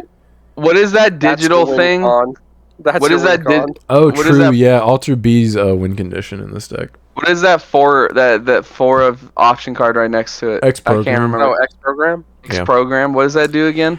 It deletes a Digimon without X antibody trait, and if there are 3 or more Digimon in play, it deletes all Digimon without X antibody trait. So it's like a board wipe. What is this? What is this deck? What is France? So is that even a real place? It's I imaginary, bet you won't dude. build it. It's a myth. So I'm not the building this. Alter B actually is a win condition because you can trash 2 security cards with it when you swing in this deck pretty easily. Yeah, but why not max out on? Why not play 3? He's playing more copies of other Omnis It's a over win your Well, it's- supposed win condition. It's when you go into it 2 wins. Like you don't need to Oh, see you go it into early. it just to win? Yeah. Yeah. Okay. You So don't how are need you to drawing because, this? like, you just win. These guys give your Omnis an extra check. So you just poke them a couple times, and you just evo into this guy for 2, and then swing and trash the last Yeah, 2 like security. What is if they this? hit an Omni Zwart out of security and you have tie and mount on the board, it's a problem. Yeah, having played that combo of cards where defeat and tie and mat, it's really rough if they check it and you have a tie and mat on the field. Yeah, it's a problem. It's incredibly bad for them. But yeah. Not to mention, all right, maxing out on the Sean. Mega Gargo. Like Mega Sean, you Gargo gotta- is straight up a good card. Sean, you gotta build it. You gotta build this. I have actually sold all my defeats. I sold them before they. I sold them well, you can before they borrow like ours. exploded. I mean, I guess I Yeah, could you borrow, can borrow yours. ours. Yeah, we got a full play set of the altar. I want to see this. I want to see this played. I mean, I'd be willing to build this. This seems like it'd be kind of fun. We literally have that entire deck because most of this is super cheap stuff. Yeah, Yep. relatively. Like besides the minus all the Omnis. Omni stuff. Yeah. That's is that the list that won the whole event? No, that was No. We're going Oh. what? Going in ascending Get- order. Yeah, You're I randomly- saw that deck. I I randomly saw that skipped the deck and I'm first like, place. this deck won the whole event. Yeah, in their mind they did. I also like how it doesn't tell us. You know what? They must have played out top 16, so that's why Yeah. we don't see records on here. So we have Rosemont in 6th place. Let's go. Interesting. I wonder if they're playing the New World combo. Nope. But they're playing Dimension Skizzer, Brandon. Oh my god, Dimension Yeah, Skizzer. Dimension Scissor. Dimension Skizzer. It's your favorite. Love that They're card. playing this No tech, this one of chords. tech, hidden potential discovered. That's an interesting choice. Sean, no quartz. Yeah, no quartz, dude. 3 burst.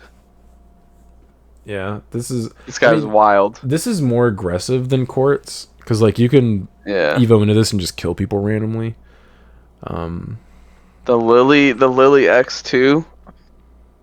I just never really liked that card. It's not the best.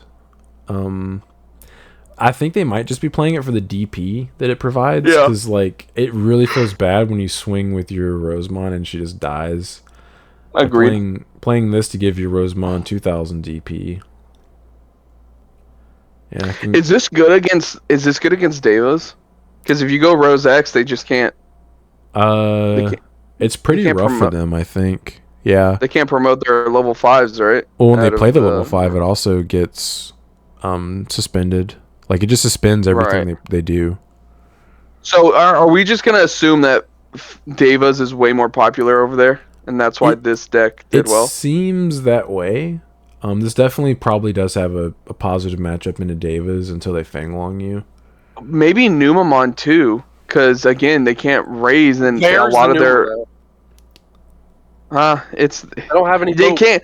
Numamon, every Numamon player ran into this deck. Yeah, this guy just ran through all the Numamon players. He's like, hey, you're never swinging at me. Ever. Yeah, because Rose X is just good against that deck. Yeah, Rosex just doo-doos on Rookie Rush strategies. Yep. Interesting. Then we have 5th place Davas. Let's see what kind of wild stuff we have in this list. Shimon Emperor. Nothing crazy. A 1 of Emperor. Yeah. Only this is one Mega Gargo. Heaven's Judgment. 1 Merciful Mode. Couple Heaven's Judge. Which is probably for the mirror. Davis has to be Yep. like the most popular deck over there for some reason. It I has to don't be. agree. I don't agree with cutting analog to a 3. Yeah, I'm surprised. I would much rather cut something else. They had to make room for that Digimon Emperor. I mean, yeah, I but mean, if would you're ju- expecting rookie rush strats, it's a good strat. I would still rather. I would cut one of these cards you're playing multiples of to 1 in order to Are- fit the 4th. Are the level 5s just like all like different? They all do something different. No, I meant like I don't think we've ever seen a list where like people could confirm on like, hey, you have to play like this many or whatever. Like it always seems like they're at different counts. It probably just depends. This is the one you'd want to play the most of because it's Yeah, like then objectively Digimon. the best one. But other than that, I think it's dealer's choice on what you'd like to play. Subjective. Yeah, like this Okay. guy's playing 3 of this guy, which just has blocker, which Yeah. makes sense. I mean, maybe all the Digimon players just got shredded by all the decks that are apparently. France has it figured out. Yeah, they're like, you ain't playing Digimon in this format, my dude. Then we have 4th place Marto with Leviamon. Let's check it out. Hey, it's Leviamon. Yo, it's a Yeah, it looks like a Leviamon Leviathan list. list. 2 Running a small Raramons. Garu package. Yeah, Garu do be having a small package. Yeah, He's running 2 Raramon. Raramons. Yeah, No, this is pretty standard. We actually seen like an exact list like this almost a little while back when Leviamon was still really popular. yeah, this is relatively standard. I definitely agree with playing a BT9X antibody over Protoform. Over Proto, yep, I 'Cause agree too. Yeah, because if you can't tuck it underneath your level 5, like Levi X in your trash feels awful. Yep. Yep. Congratulations. Mirage, 3rd place. Check it Can't out. wait. Can't wait to see how crazy this list Bro, is. Oh my guy's god, it's running almost 2. like it's the My exact. God. Yo, what is Dude. this? What is this? What are What's the happening Tamas? here? What's going on? He wanted a little variety. Yo, Little this, little that. Yo, this guy could not get like more copies of Wanya like before the tournament or something, and he's just like, I guess I'm playing 2 Demi Vs. Or vice versa. He just like he wanted to switch them all out, but he just like couldn't find a 3rd copy, so he's just like, I'm playing a 1 of Wanya. They were like, you gotta submit your deck here in 5, 4. He's like, ah, damn it.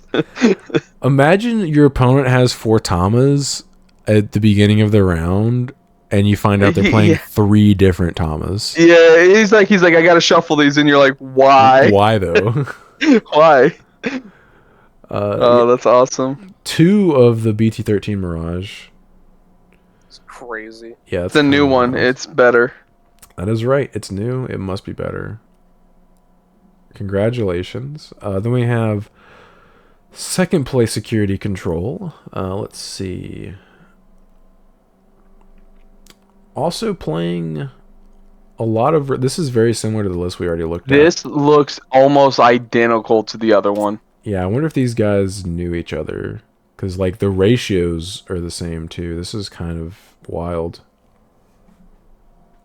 I think there's a slight difference in the Tamer lineup, but I might even be wrong about that. Yeah. I think the Tamers, is the only thing I can see that's a the huge Tamers difference. are a little bit different. Yeah, they're playing 5 Tamas for some reason.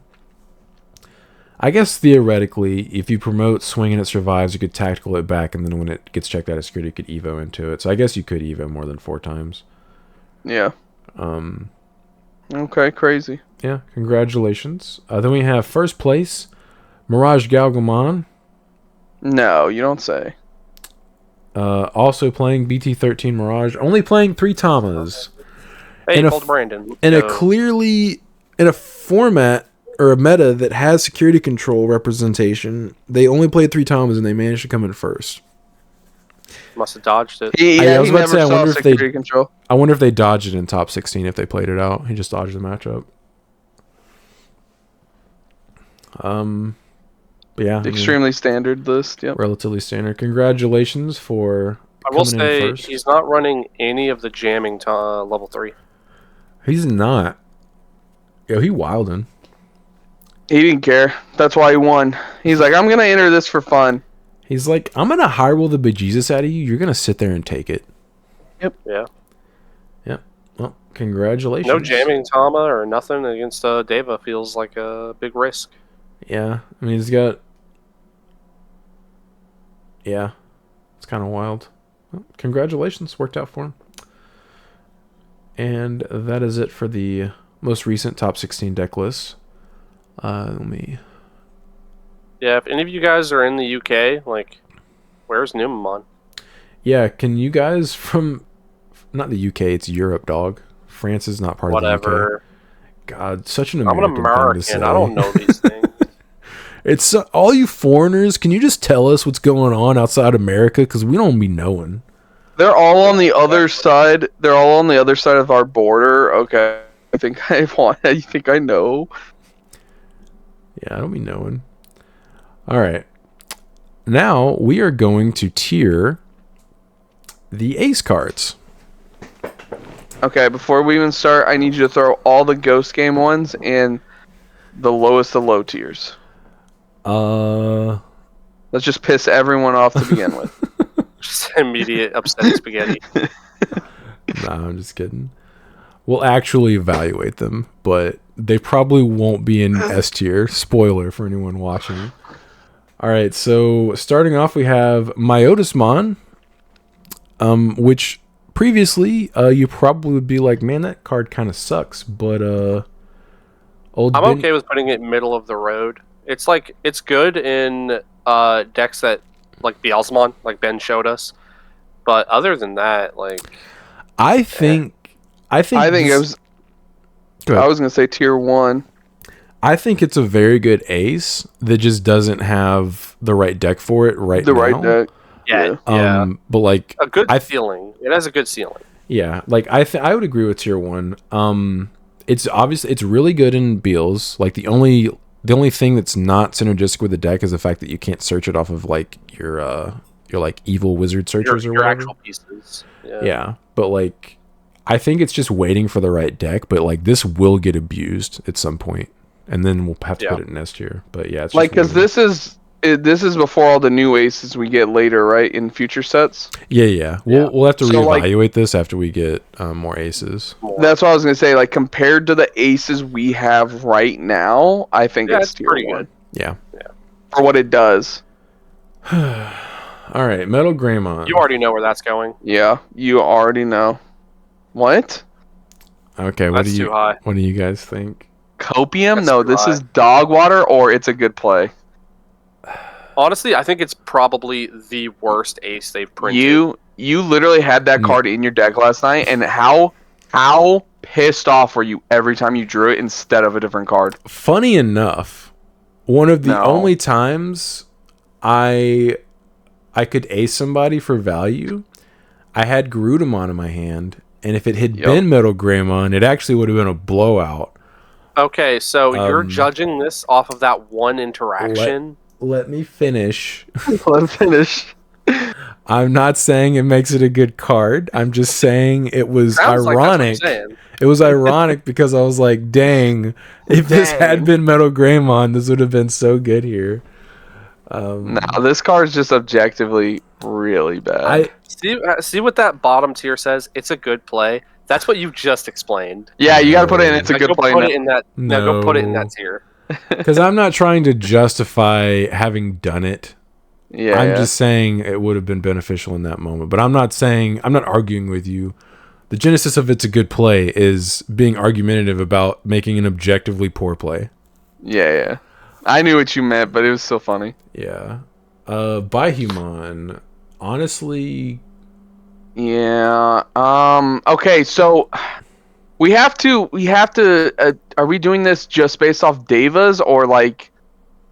Because I mean, technically, all those have to take the strategy it's used into account. You straight up don't even have to play this in the deck it's meant for. I think. I agree. But I'm saying outside of that deck, though, are we taking like? Because the Zulongmon does see like play outside of that deck, right? Yeah, which means it'll get. But it's the only one. Yeah. Right. So it's the only one. So yeah, I agree with Dog Water here because you can't use this card outside of any of the other decks because it's just even then bad. in its own deck, it's also bad. Yeah, right. Like it is objectively the worst Deva by such a wide margin that a lot of lists don't even play it. Right. Okay. Agreed. Or the worst 4 Sovereign, whatever. Then we have Lilymon Ace. I think this is probably the first cope. Yeah, I would agree. That's how I feel about it. Chris, do you want to make an argument for worse or better? I mean, is it copium though? I know we talked about like we took out a tier 2, but like this would be the card that would be in a tier 2 list. Well, copium is tier 2. But yeah, copium I guess would be tier 2. Yeah, I'm okay with that there. I mean, I think it's a pretty good card, but again, the decks it's in, it's just like, yeah. Okay, I'm fine with copium. Yeah. All right. Angewomon. Yeah, you already know. Yeah, it's gonna be an S tier. It's one of the best aces they've printed. Like the fact that thing just lets regular Gato just run free like that is pretty insane. Yeah. Like And in its deck, that thing is actually so cracked. it's also a wall. Like if your opponent can't deal with it, Yup. it's just like BT6 Dynast, where like they have to attack through an extra security just because it's on the field and you haven't answered Just it. because it's there. Yeah. Yeah. Yup. Then we have the Turtonator.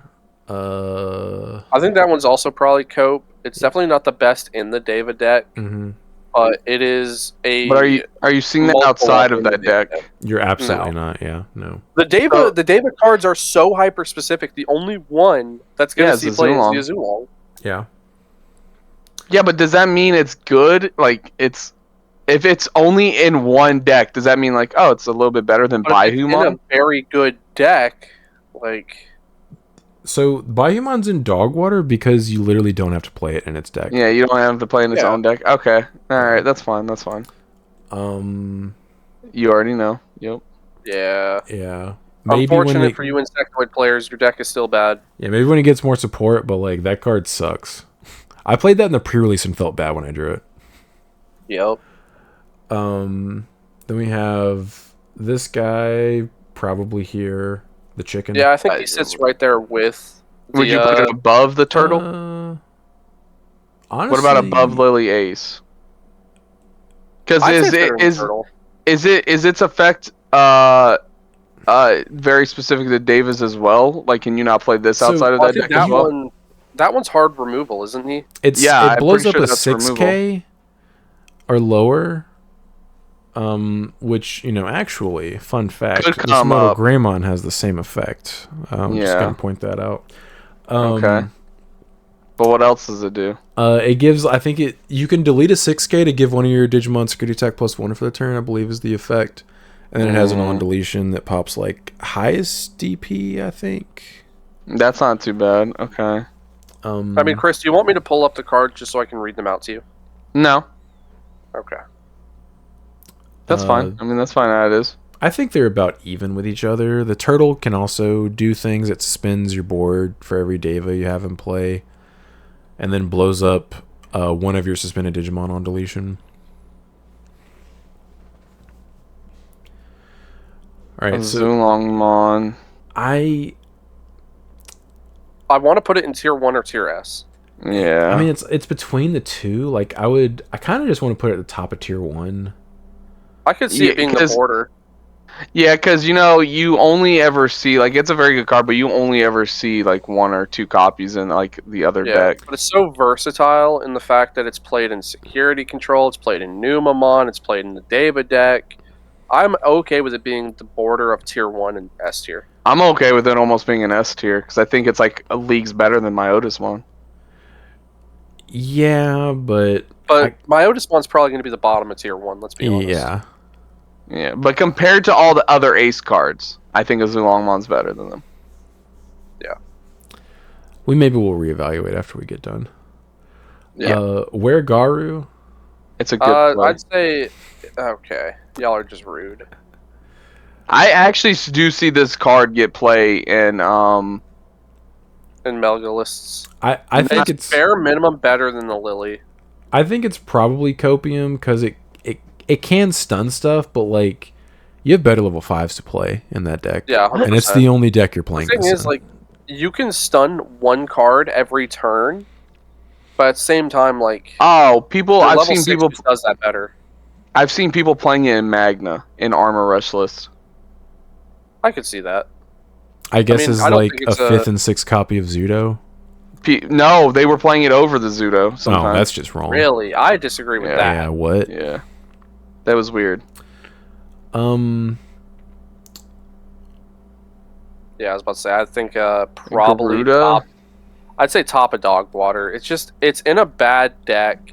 It doesn't see a whole lot of representation. Period. So like, all it does is play a tamer. It's extremely generic. It has another effect. I will say there is potential for this card. So on play when Digivolving, it plays a 4-coster or a red tamer from your hand, and then all turns when you play a tamer, you delete one of your opponent's Digimon with blocker. I think in the right format and like maybe in the right deck, this could be pretty good. We're not in that format and we don't have that deck. Yeah. But like the way that this effect works, like if you have it on the field already and your opponent checks a tamer out of security, it also would trigger. Yep. So like let's say Black War X or Black War gets popular again, like they have blocker and stuff, like you could at least force their protection effects to trigger and stuff. Or if they don't have any protection, it is just a blowout. Also, this is really good versus like Lugomon specifically, because if they tuck AG and they have blocker. Yeah, and if they don't blow this up before they swing, or if they swing and don't blow up your level 4, you just blast Evo into this and probably still turn. Just blow that Yeah, if thing Luga up. was still like super represented, I could see that being a little higher. Yeah, But just in the format right now, I just don't think it's doing anything. I would agree. Diaboromon. Ironically, I think it's a tier 1. One? Because of the S-tier. support we're getting later. Because of the support we're getting later. And it's actually a card that made a BT5 deck low-key kind of playable. No, put it above my Otismon, please. It doesn't deserve this. Just because its deck's bad itself doesn't mean he's bad. He's I a mean, very strong card. I'm gonna Him do plus it. one errata are killing like level 5s and lower level 6s. So I mean, it's play cost. So, I'm gonna put that's it what I'm above my Otismon just because I don't feel like arguing with you, but I disagree. Ah, you! You I don't dog. care where it is tier 1. I'm just saying I think it's a tier 1 ace. It should be an S People tier. got their hands on that card and were like, oh, a BT5 deck is now somewhat playable. It's not playable. The people were playing this in decks that weren't Dia. That was the only actual that players. too, yeah. This next card is S tier. I'm sorry, yeah, you already know where to put it. Yep, first one. Yep. I'm sorry, Rusty fans, your deck will never be No, good. you're not sorry. I'm not sorry. This guy does not have an on play, correct? Nope. Mm-hmm. Yeah, he bad. He bad. It's not his fault. It's Vanda's. I'm. You know. No. You don't think. You don't think? No, Copium? I think Definitely he's not dog water. Copium. Definitely not Copium. All right, I'll put him at the top of dog water. Just because I think he's worse than problem- Garudamon. The problem with the black I guess War, he doesn't have removal Black- built into him. yeah, the problem with black Wargreymon Ace is It's not black and red. yep. You just have so many better options that card is almost never even considered. Dude, if he were black and red, a Wargreymon OTK would be so much better. Yep. 'Cause you could But blitz- instead, you're sitting there with a card that you it's can't the blitz single Omni on color. top of. Yeah, you can't do anything with it. Yeah, Sag. All right, Another S tier. Yeah, Yep. Zudamon S tier, obviously Yep. cracked. It was the best ace they printed when BT14 came out. Yeah, it was the best ace out of the original ace set. Yeah. Melga. I would say, as somebody who played it extensively, I would say bottom of tier 1 or top of Copium because it does have a turnstile mechanic. It does have built-in removal, and you can Evo it for free. I mean, that's pretty good.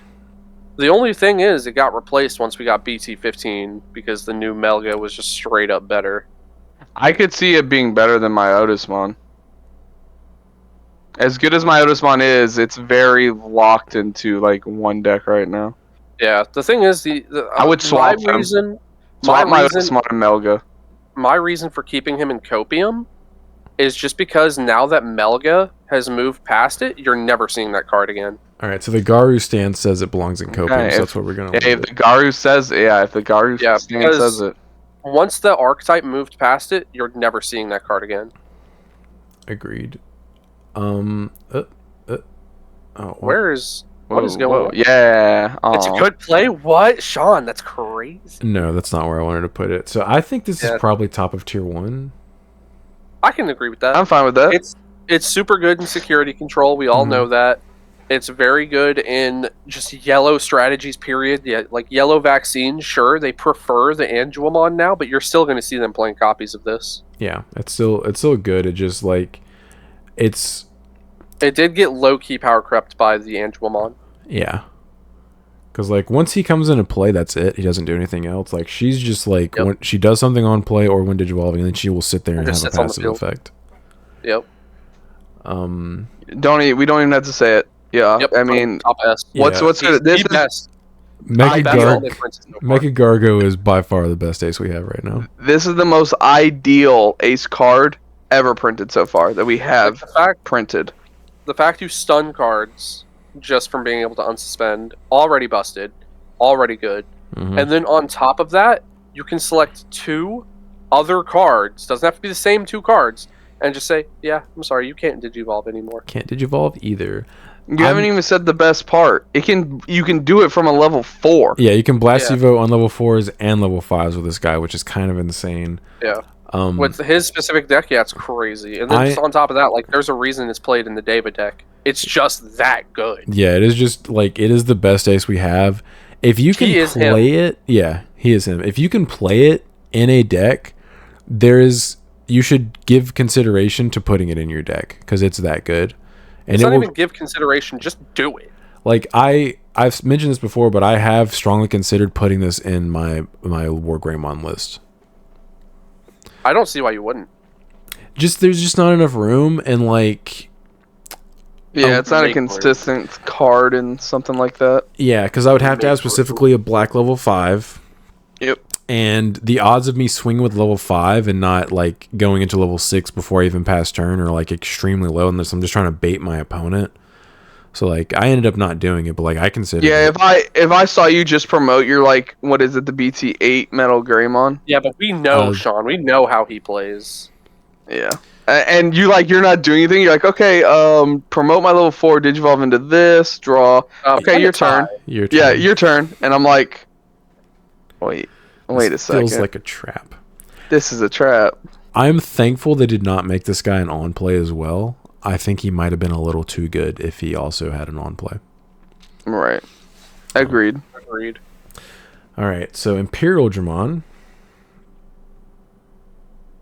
I can't even remember what this one does. I'm the actively pulling it up because I cannot remember what he does. I have a general idea, but we all know how that goes with Chris. He suspends a Digimon, then unsuspends a Digimon. Doesn't have to be the same Digimon. And then when he's suspended once per turn, you can play a Tamer. I think it might be a blue or green Tamer, or a 4,000 DP or lower Digimon. I think it might have the free trait. I'm gonna read it real quick because this is the one I do not remember. Hand counter blast, of course, blah blah blah. On play when digivolving, suspend one Digimon, then unsuspend one Digimon.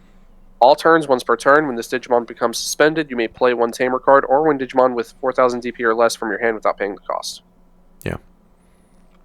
It's okay. I don't think it's tier 1, so probably Copium.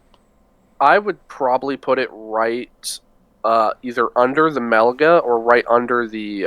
no, right where you have it, actually. I just looked and saw. Yeah, that's perfect.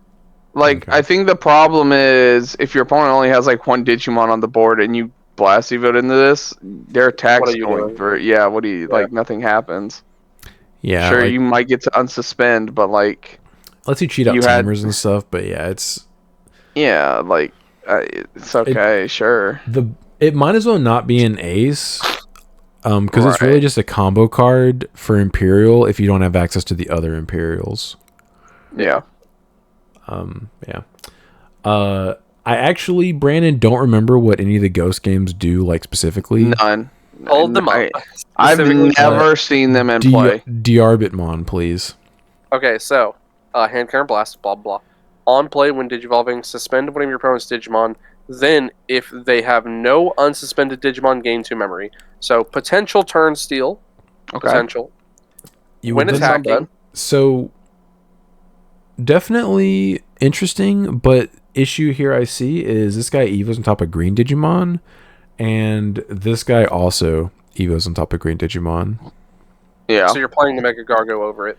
Yeah. Then, of course, for its archetype-specific effect, when attacking, you may play one Digimon with Art and Goromon, and its text from your hand without paying the cost. At the end of your opponent's turn, return that Digimon to the hand. It's honestly not that bad. You think it's a good play?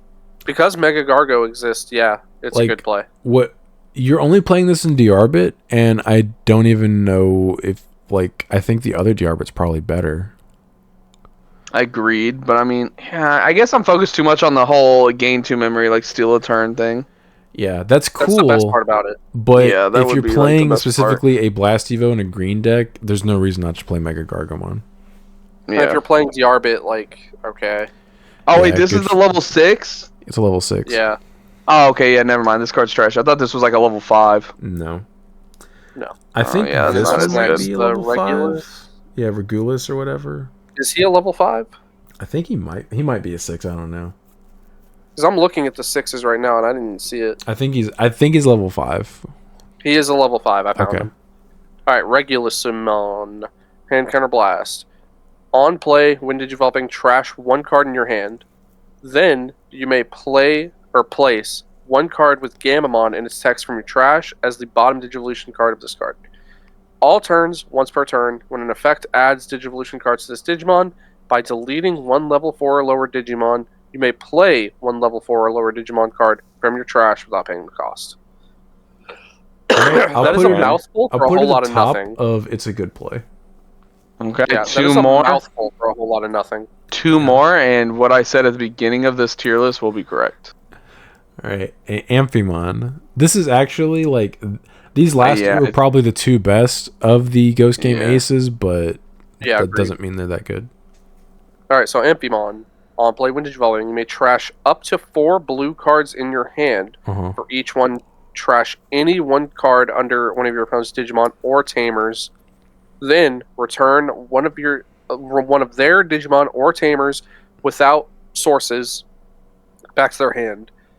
I think this at Then least when makes attacking- dog water. Oh, sorry, there's more Yeah. effects. My bad. Yeah, when attacking, by returning 3 cards with Jellymon and their text from your trash to the bottom of your deck, this Digimon gains security check +1 for the turn. I mean, it's not agree. bad, I and think I he's at know- least dog water. In his I deck, he's know probably that- your best level 6. I was gonna say I know in the deck there is a way to recur those cards that you're trashing. Like, I'm pretty sure that's its whole thing, right? Like, yeah. You're trashing Like cards your from your hand hand to game, get yeah, effects. You trash stuff and then bot deck it. Yeah. So I agree. Probably it's so far the best of the Ghost Game cards. Like, it's not bad. I'm fine with top of dog water. Okay. Yeah, like I don't think Yeah, it's 'cause I like good outside of that deck, but I think it is Yeah. like a really strong ace for that deck. But if you look at dog water as a tier is at least it's good in its own deck Right. versus all the rest of the cards in dog water, which are like not even good in their own deck. Yeah, they're kind of just cheeks all around. Mm-hmm. Yeah. All right, speaking of cheeks, Serious-mon, what's it do? Okay, hand counter blast. On play, when Digivolving, you may place 1 card with Gamamon and its text from your hand as this Digimon's bottom Digivolution card, which is actually pretty good because the level 5 lets you get all their effects. Yeah. Then, delete 1 of your opponent's Digimon with 8,000 DP or less. For each color in this Digimon's Digivolution cards, add 1,000 DP deletion effect, to the maximum. Yeah. Then all turns, once per turn, when another Digimon is deleted, gain 1 memory. So here's the thing with this. They put the DP deletion at just a point to where it's like you're always going to be blowing up a level 5. Yeah. But if you want to get up to like anything higher, you need to have A big stack. like 5 different colors underneath them. And I know Gamamon If does the- play a bunch of different colors. 4 different But, colors like- to go 12k. Yeah, 12. I'm thinking like 13 is the base, but you're right. 12 is probably more common. I would probably put it in dog water because again, you can't play this outside of Gamamon. I'm thinking like maybe the like bottom of dog water probably. I wouldn't put I it agree with behind. I wouldn't behind the I think Kabuterimon. okay, yeah, I was about to say it's bare minimum better than the Kabuteri. You're right. Kabuteris. And okay, is it better than Baihumon in its own deck? Yeah. Yeah. Now, looking at this, It's better as than the is, Metal Greymon. It's better than the Metal Gray. They're pretty similar. okay with it. as is. No, Metal Gray 6. This is 8. And inside its Metal own Gray's- deck, you'd want to play this. I mean, we don't know that. We haven't built. Comments. Do you put this in your Gamamon deck? Hey, listen, I sold a couple copies to Mel. He said he played in his, so I just Like, looking at how we have Anyways. it right now, I wouldn't mind dropping the Kabuterimon down to it's a good play. You Because know it is what? literally just cheeks. I agree with Okay. you. All right. It is that bad. I Okay, and what do honestly you don't think even about the know why Metal the Gray Ace Biohumon versus the sees play. Sirius? Metal Gray versus Sirius? I think Metal Gray. Just the fact it has Greymon in its name. It's Okay, it's a alright. Greymon card, and it's a level 5 that pops 6k, and this is a level 6 that starts at what? 8k, and you're probably never it- getting high enough threreshold to pop a level 6 It anyway. also has a better alt art, so I'm all in. True, it has multiple alt arts. I don't think Sirius Yeah. has any. Nope. All right, so Okay, yeah, I'm fine with that. This is our BT15 Ace tier list. We'll have to revisit this whenever we do BT16. Yeah, S tier is definitely missing a card, but that's okay. Rusty State. You know what? Just because you said that, Rusty's at the bottom of it's a good play. Yep. I haven't even You did it to yourself. No, D is not S tier. No. Oh, Rusty. Okay. Yeah, I'm fine with Maybe that. later. Maybe later when we get the new Dia stuff, he can come up. But Yeah. I think he's probably staying at tier 1. If not, he might just go down. Yeah. So I think the new Dias we're getting in the next sets are actually just better. All right, so we have. Oh, we already did this one. Leaks for this week. Pandamon has blocker, level 5. On deletion, you may play one level 3 Digimon card with the puppet trait from your hand without paying the cost. Okay. You. Seems kind of mid. I mean, it doesn't seem super awesome, but Nume doesn't. Okay. Nope. This float effect is pretty decent, but like the card itself is pretty mid. Yeah, I was gonna say you move Okay. on pretty fast from that one. That card's trash. Yeah. Just right off the rip, looking at the art for this next card, I love it because it's like a little Red Riding Hood, right? But then look at the basket. Yeah, she has That basket she is has holding a Molotov cocktail. a mimic basket. I wonder if that's going to get edited. It's going to get censored. That thing is straight up about to throw a Molotov cocktail. That's kind of hilarious. Chaperomon. Level 5. On play, when Digivolving, one of your opponent's Digimon gets minus 3,000 DP for the turn. If there are 3 or more Digimon, increase the DP reduction by 3,000 DP. Inheritable all turns once per turn, when this Digimon would leave the battle area other than by one of your effects by deleting one of your tokens or one of your other Digimon with the puppet trait prevent it from leaving. Okay, so the inheritable is actually the best part of this entire card. Yes.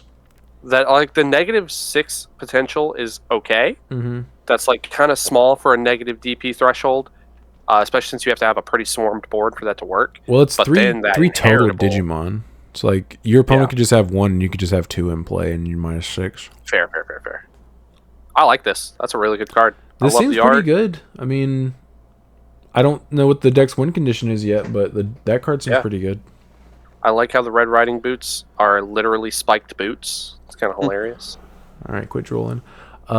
Syndromon, level 6, has Overclock with the puppet trait. At the end of your turn, by deleting one of your tokens or one of your other Digimon with the puppet trait, this Digimon attacks a player without suspending. Has blocker, and then when Digivolving, you may play 2 Attendant, which is Digimon Yellow, 3,000 DP, with an on deletion. One of your opponent's Digimon gets minus 3,000 DP for the turn token. Okay. I like that. I mean, this is clearly the boss monster, right? Yeah, Of it the is. yellow deck. It's Yeah. the super rare of the deck. Yeah. Oh, yeah, I mean, it is it's super okay. rare. I don't. I it's kinda think it's. weird how it's- the deck it's- goes from like Red Riding Hood to Elsa. Yeah. It's definitely. It screams to me, starter deck. You know, like, hey, get new players in. It's definitely an interesting effect. Yeah, just interesting. I'm curious how this is going to flesh out Yeah, once we get the set. Wasn't there something earlier too that gave one of the tokens rush? Wasn't it the tamer? Yeah. I think so, yeah. The Tamer would give the tokens rush. I think it's one. I think it was only once per turn. Yeah, so you would Evo into her, give one of them rush, swing. It probably does security minus 3k on something. And then you could swing with her.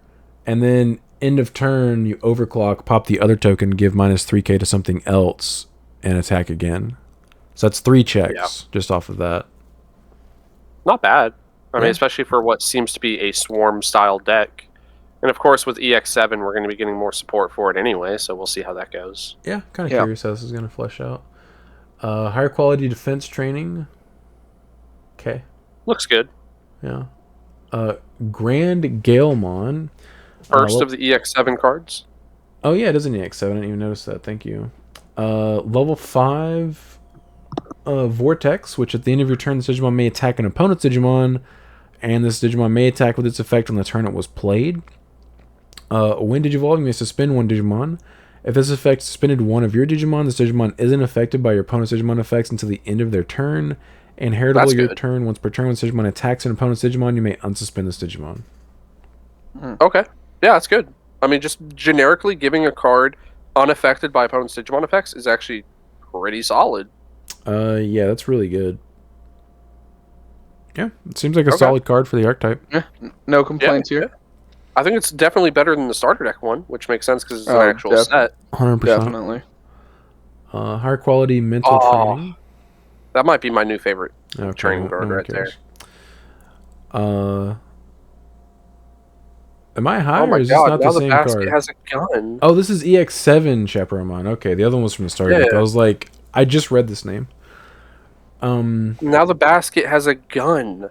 They do be having guns. What the hell is this deck? Overclock Puppet Trait, which we've already read what that does.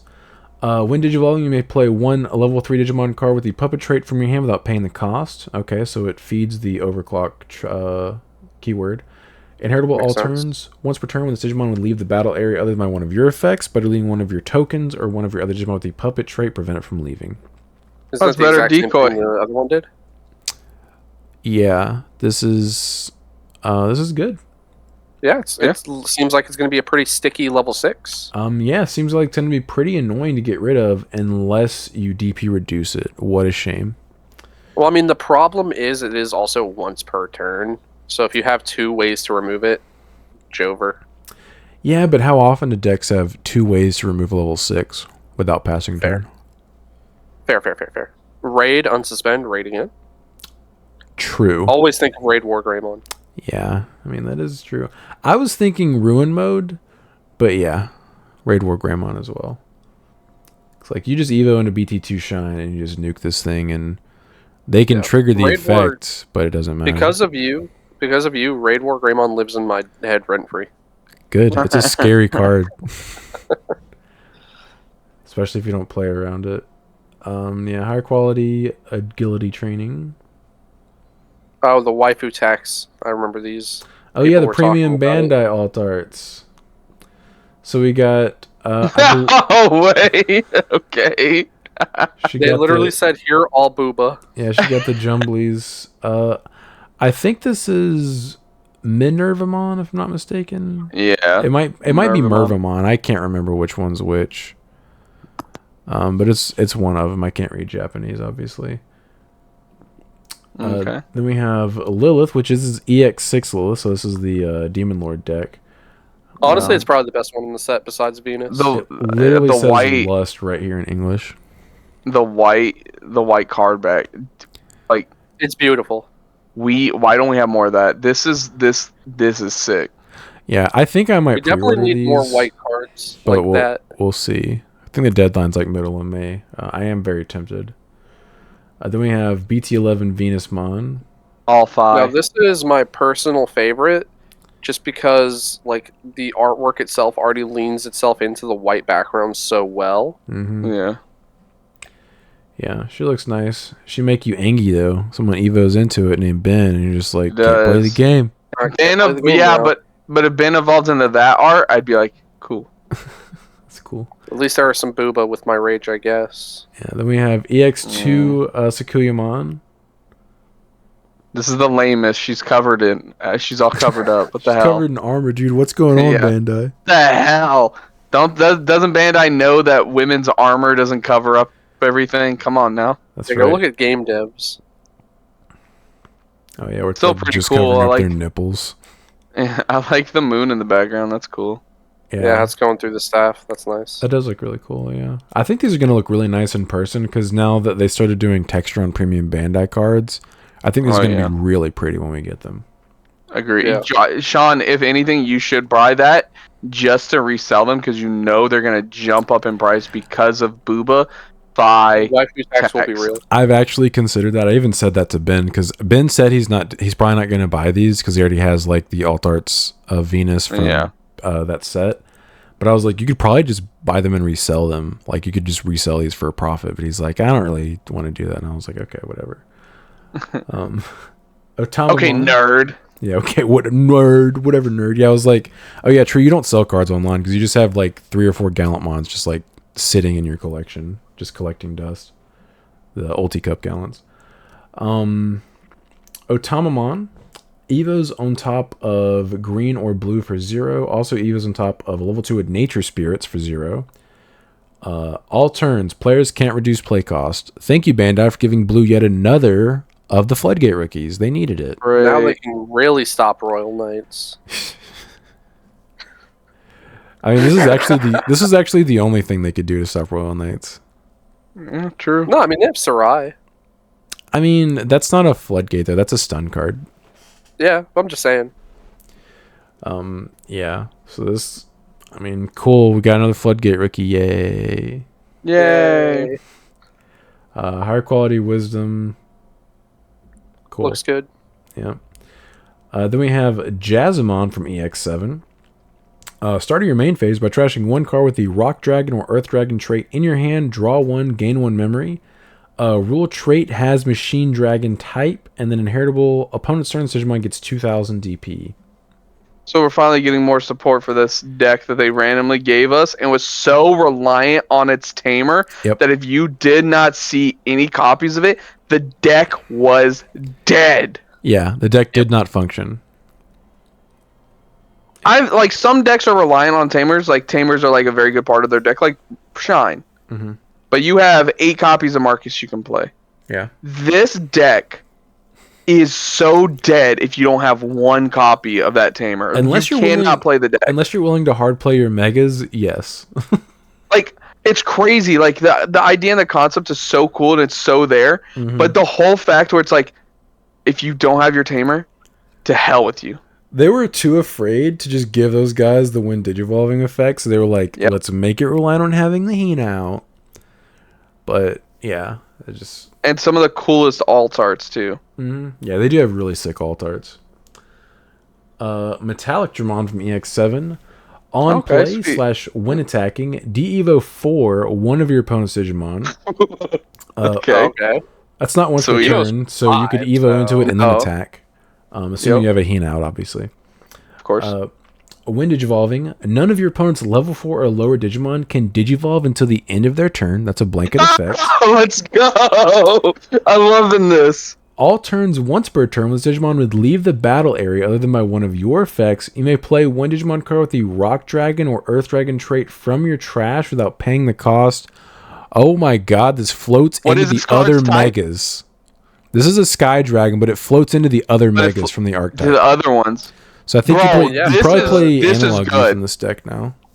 This is very good. I'm loving this. It's still very reliant on having the Hina, but hopefully we get another one. Hopefully we see another one soon. It's not even 100% reliant because this is a Wind Digivolving effect, and this is a Wind attacking effect. Like you don't even need Hina to have this thing act up on you. Agreed. It's just I'm hoping that if they do give us another Hina, it's also very good. Yeah, it probably will. I've seen speculation that it might be like a secret rare of this set. Hopefully they don't do that, but no, they will. They'll 100% do it. Might be a super. For being the first super of the set, it's already off to a good, Yeah, this guy's insane. Like, even if you just added this guy to the archetype and just had all the old cards, it immediately raises the power level of the deck by, like, a large margin. But I was like, oh, okay, and you just kept speaking more words, and, like, this card it has protection now, too? It's not protection. It's just... Not protection, it's hardcore punish if you remove it. It's an interruptive punish for getting it off the field. Let's go. It even includes battle. As long as you're not doing it yourself, this thing will just poop out one of the other megas, assuming you have one in your trash, obviously, and just decimate the opponent. Attack into security. Oh no, it died. Oh, Here's a different no. one. Oh no, this is the worst. Yeah. I mean, because this deck already played like a full 4 analog, so I mean, Yeah. your trash is probably already set up. Then we have Tlalukmon. It's a level 7. It is 15,000 DP. Evo's for 6 on top of What green, the black, or hell? yellow. It is green, yellow, or black. It DNA Digivolves for a green or yellow level 6 and a black or blue level 6. Can it Evo on top of blue? Black or blue? No, it can't. It's weird. For 0. When Digivolving, you may play one Digimon card with the Nature Spirits trait and a play cost of 7 or less from your hand without paying the cost. If DNA Digivolving, you may play up to 2 Digimon cards with different colors and the Nature Spirits trait and a play cost of 7 or less from your hand without paying the cost instead. When Digivolving / when attacking once per turn, for the turn, one of your opponent's Digimon gets minus 7,000 DP for each of your Digimon. Oof. I mean, maybe I need to see more of the archetype. That seems Yeah. kind of okay. I mean, this is like obviously a new archetype, the Nature Spirits. Right. But yeah, this Yeah, I seems just need to see more. this seems dangerous. But yeah, this needs to be fleshed out in order to actually be playable. If this guy is its tamer, I'm a little concerned. I do not see a blunt in his hand. Because obviously, you know, the nature spirits. So this guy is He needs a just- doobie. He looks like Oh, he's yeah, about to he needs- snap his fingers very sassily. yeah, he needs a Why doobie. does his hand? Why does his hand low-key look like it was made by AI art? Yeah, he's got AI hands. Shoto Kazama, 3-cost tamer. Start of your main phase. If your opponent has Digimon, gain 1 memory. End of your turn. By suspending this tamer, one of your Digimon gains piercing and blocker until the end of your opponent's turn. If that Digimon has the Vortex Warrior trait, unsuspend that Digimon. That's what I was waiting for. Play it without paying the cost. Oh, that's I actually a still- really good tamer for that deck. Yeah, as soon as you said end of turn and you kept going, I'm like, this is a vortex card. That's for them. So they attack this into is you for, and get piercing, and then get unsuspended. and then have blocker for the next turn. Yep. Don't check a fire right. I got a security. Seems decent. Definitely something the deck needed. And we have Here's the red level 3 for that deck, right? yeah. Yep. Vorvomon. On play, reveal the top 3 cards of your deck. Add 1 card with the Rock Dragon, Earth Dragon, Machine Dragon, or Sky Dragon trait, and 1 Hina among them to your hand. Put the rest on the bottom of your deck. Inheritable your turn. This Digimon gets 2,000 DP. I mean, So it's just searcher- generically good because it searches Yep. everything you need in that deck. Searches the entire archetype. Love it. Good, good, good, good, good. Yep. Good job, Dude, Bandai. and no one's going to complain about DP. I hope not. Honestly, I wouldn't even want the DP. I'd want myself Yeah. to die to security checks. It is also a rare, so he will be foil. Very good, very good. Yeah, I didn't even pay attention to that. You are correct. I always look at the rarity, so That's fair. Okay, Brandon. Uh, I Okay, like to know Meg. what is and isn't foil. I mean that's a good point. I just don't pay attention to it, but I it's because I don't think to look. Lavorvomon, champion. On play, return 1 card with the Machine Dragon or Sky Dragon trait or 1 Hina from your trash to your hand. Oh, When Digivolving, if you have 1 or less tamers, you may play 1 Hina from your hand without paying the cost. Inheritable your turn, this Digimon gets 2,000 DP. this is Okay, all we've been so- asking for. This is what we've been asking for. Plays If your you Hina for have one- free. No, not just that, but 1 or less, you get to play another one. Yeah, you get to play Like, two, I up think to 2 more- Hinas for free. Yes, I think more of these level 4s and these archetypes need to start being able to do that. I agree. Because if I your will opponent, say or like if your it's opponent also- checks one out of security and you have this like level 4 in your hand, you're like, well, now I'm playing this card for nothing. Yeah. Yeah, it has to be in the trash. From your trash to your hand. No. It plays it Yeah, from hand your without hand. paying cost. Yeah. Okay. I think I was looking at the first part when you return it from your trash to Yeah, your hand. the on play That's really returns it from good. trash. Because the deck again plays analog youth. So if you mill your Hinas out Yep. via analog youth, you can now get it back. Yeah, you're 100% probably. I'm assuming we're getting new Hina. You're probably playing. I mean, You might not even play the old Six. Tina, depending on what the new one does.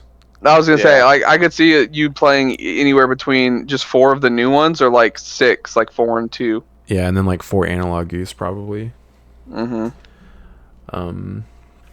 Hyaruman, a blue Tama, inheritable when attacking once per turn. If your opponent has no Digimon with Digivolution cards, draw 1. This is power creeped Upamon. Oh, never mind. Now it Move works if on. they don't have anything on the board too. Yeah, now you get to draw no matter what, as long as your opponent doesn't have sources. Cool. I will say, if they have at least bare minimum 1 Digimon with sources, you don't get any draw. I mean, yeah, that's what Well, I with said. Upa, if they had at least 1 card without sources, you still got the draw. Yeah. Oh, true. Did So not this one, understand the point. they you were straight up have making. to I have was like, nothing on the board with sources. Yeah, that is fair. But it seems like we're about to get some source stripping action in EX7. New Hex Blaumon coming in with this new Ice Sweet. Yeah. Cocaine Raise the roof for Brandon, let's Agumon. Cocaine Ice Agumon. Sweet. A new keyword. This Digimon compares its number of Digivolution cards instead of DP in battles other than when security Digimon. It'd be insane if they just included security Digimon, so you always win if you have a Tom underneath. It was so funny, like, seeing the Facebook page where they're like, Death X nerf coming. This card beats Death X. And I'm like, guys, Not if you don't suspend it, my dude. I know you guys are joking, but stop it. I saw somebody saying, "Oh, I have a blue-green tamer in play. Let me activate Dimension Scissor while my opponent's playing Royal Knights." Oh my god. I saw one. It was the somebody call an ambulance, but not for me. And it was that. And it was Death X in this card. It has a rule trait, has Ice Snow type. And then the inheritable when attacking once per turn, trash the top source of one of your opponent's Digimon. That's Okay, fine. so I mean, the please- top sources are typically the better sources. Typically, Please give me the most cracked Hex Blaumon before Sean ever gets a new Lord Nightmon. Dude, maybe EX7 will have Lord Nightmon X. Do not smoke Maybe. all this copium. We've had X antibodies in EX sets. It is. Stop I am smoking smoking copium, but it's possible. I'm just putting it out there, putting it in the universe. It is possible. Everything is technically possible. Anything's Alright. possible. Next card. Unless- What's next? Unless you're a That's it. Gamamon player. That's it. All right. Yeah, the end. Comment questions now. All right, comment questions. Yes. J Phantom 13. I'm gonna assume this was probably translated through something. Their potatoes will held it down this week. I'm assuming they were talking about me saying I was gonna miss locals. I actually did not miss locals. I kind of wish I did, based on how the night went. If you could create a new archetype for white cards, what would it be? Each of you answers individually. I don't think we'd come up with 3 different answers if we have to answer individually, though. All right. Well, I'm taking the one I've already. Yeah. Yeah. already had this. Brandon's taking my answer because I would have stolen his answer. Are we all gonna say the Eaters? The Eaters. I haven't put any thought into it, but like, Okay. okay, go I ahead do and explain your eaters thing, and I have an idea, but I don't even know if it'd be a real thing. Yeah, I was gonna say like I have a few extra ideas I can spitball, but the Eaters are just the easiest one. Like we've already seen video game support. Just give us more video game support, and make this a new D Reaper style archetype where it affects tamers as well. I That's think. the whole idea. Okay. If I was gonna do something, I would take something like Digimon World Next Order, and I would take Analog Youth, who's older in Next Order, and I would give him his own little line with Agumon and Greymons, because obviously that's the line that they would pick. And you could even use, because the training cards are also straight ripped from the Digimon World games, you could give them like The original ones, yeah.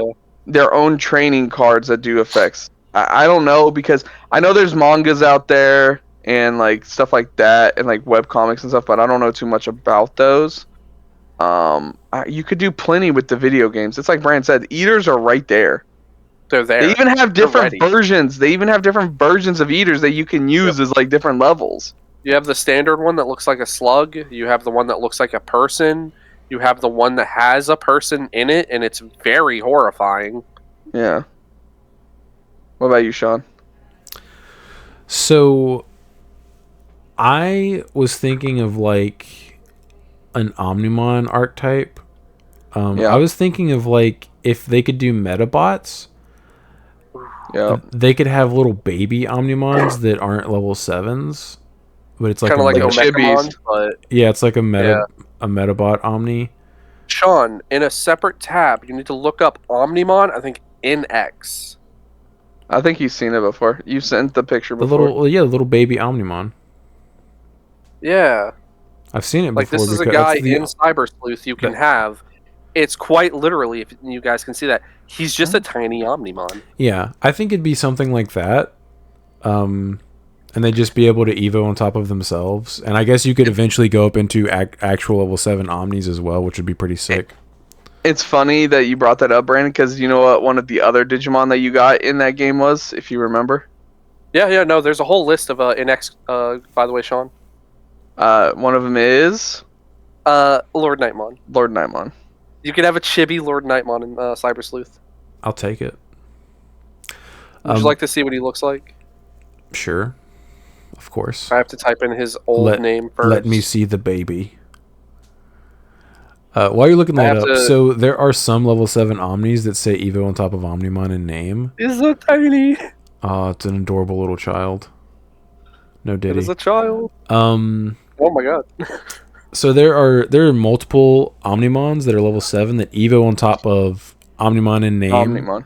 And they don't care about the level. They don't specify the level. So you could actually warp your baby Omnis into those guys. I think that'd be an interesting archetype. I think it would also be really cool if the baby Omni was an ace. Oh yeah, for sure. You could hard play him for like pretty cheap. He'd probably be a level 5. I mean, if they made him cheap like that, he could be a level 5. But like, I was thinking of like a level 4. But yeah, if you wanted to make him an ace, and since we don't officially have level 4 aces, he could be a level 5. I was gonna say you could make him Digivolve on top of like the Omecamon or something like that. Yeah, something like that. Also, where you, like, I think he would also be able to Digivolve on top of or with the Garu and Greymon lines. So he has synergy there. Something like that, yeah, where you could Evo on top of like Garu/Guru and name. We do have they could a Evo white on top of him. We do have a white Greymon. Yeah. Just saying. I think white is such a bizarre color to work with because it has little to no anything. Yeah, so it's not its own deck. They either make it for it has to be it. It has to be it. Like it has to be everything. Like half of the EX2 set is just white D-Reaper cards because they had to build an entire deck in one set. Yeah.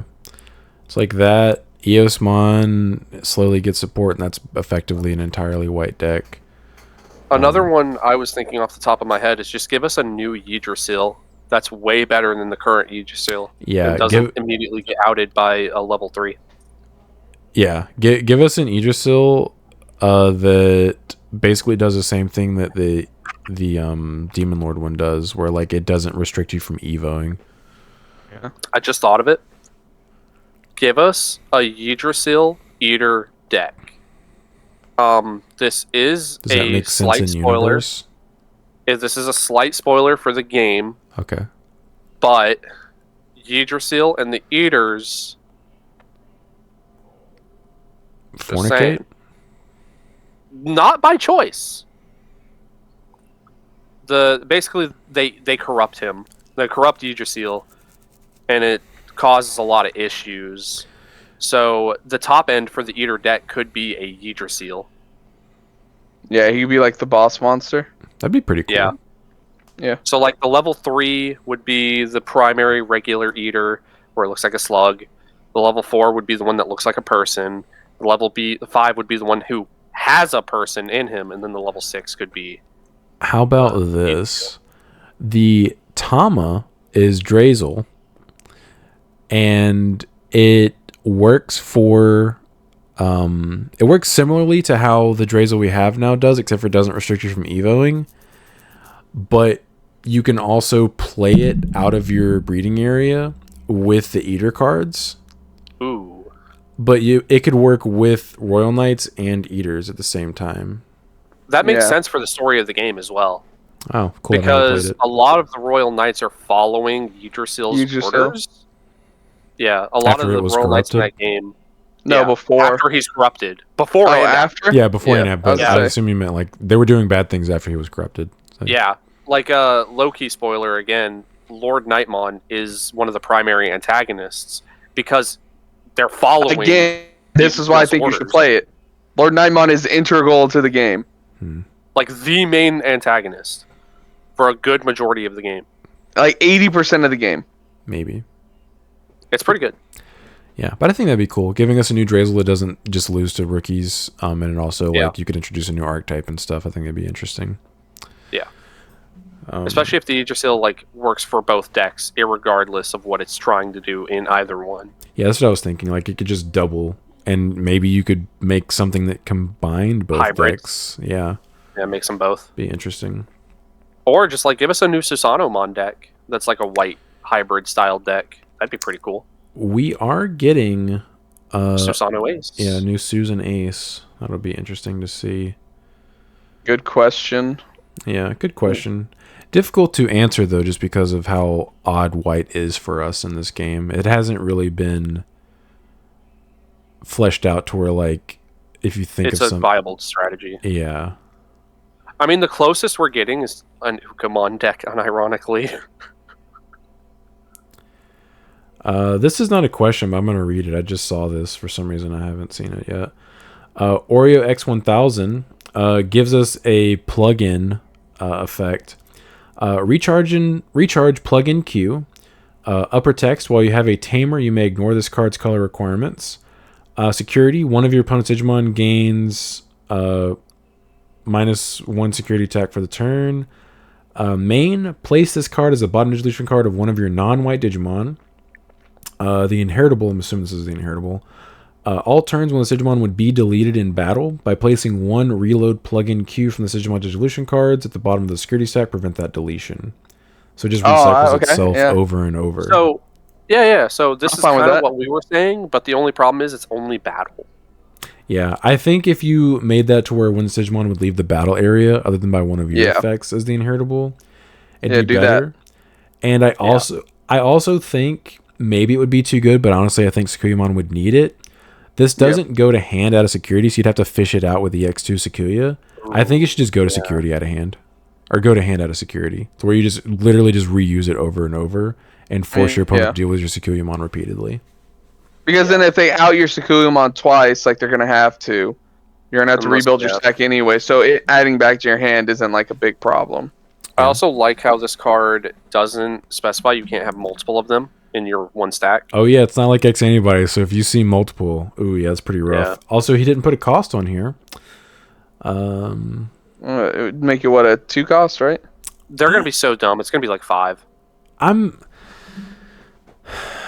I feel like probably 3 to make it somewhat fair, so you can't just like stack them in one turn. Yeah, I'm attempting to pull it up. He said it's promo 146.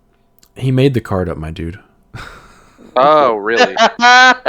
Yes, Brandon. Totally. No. Yes, he did such a good job on the. He did such a good job on it. You got Brandon thinking it was a real card. Yeah, I didn't realize. And get him providing a random card number, which I skipped over. Name. It was the name. Once you like finished the name, I'm like, oh hey, that sounds pretty good. Yeah. Oh god. Honestly, I thought we had gotten that many promos so far. What did he say? 146. 146. What an arbitrary number. We're at 136. Yeah, I mean, maybe it's copium. Once it's soon. Yeah, I think you honestly you did what Bandai did. And you were afraid. You were afraid to make it too good, but I think Sakuyamon needs that kind of support in order to actually be tier 1 and playable. Yeah, it needs to be broken. Yeah, I don't think anyone literally just needs broken support. Yeah, I don't think anyone would be upset if Sakuyamon was good. Yeah, all the people smoking copium for the past couple of years, ever since we got the first Sakuyamon cards. Yeah. JFox50, comment question for the next podcast. It's easy to identify aggro and control decks in this game, but do mid-range decks exist? What are some mid-range decks for the BT15 format? Mid-range, huh?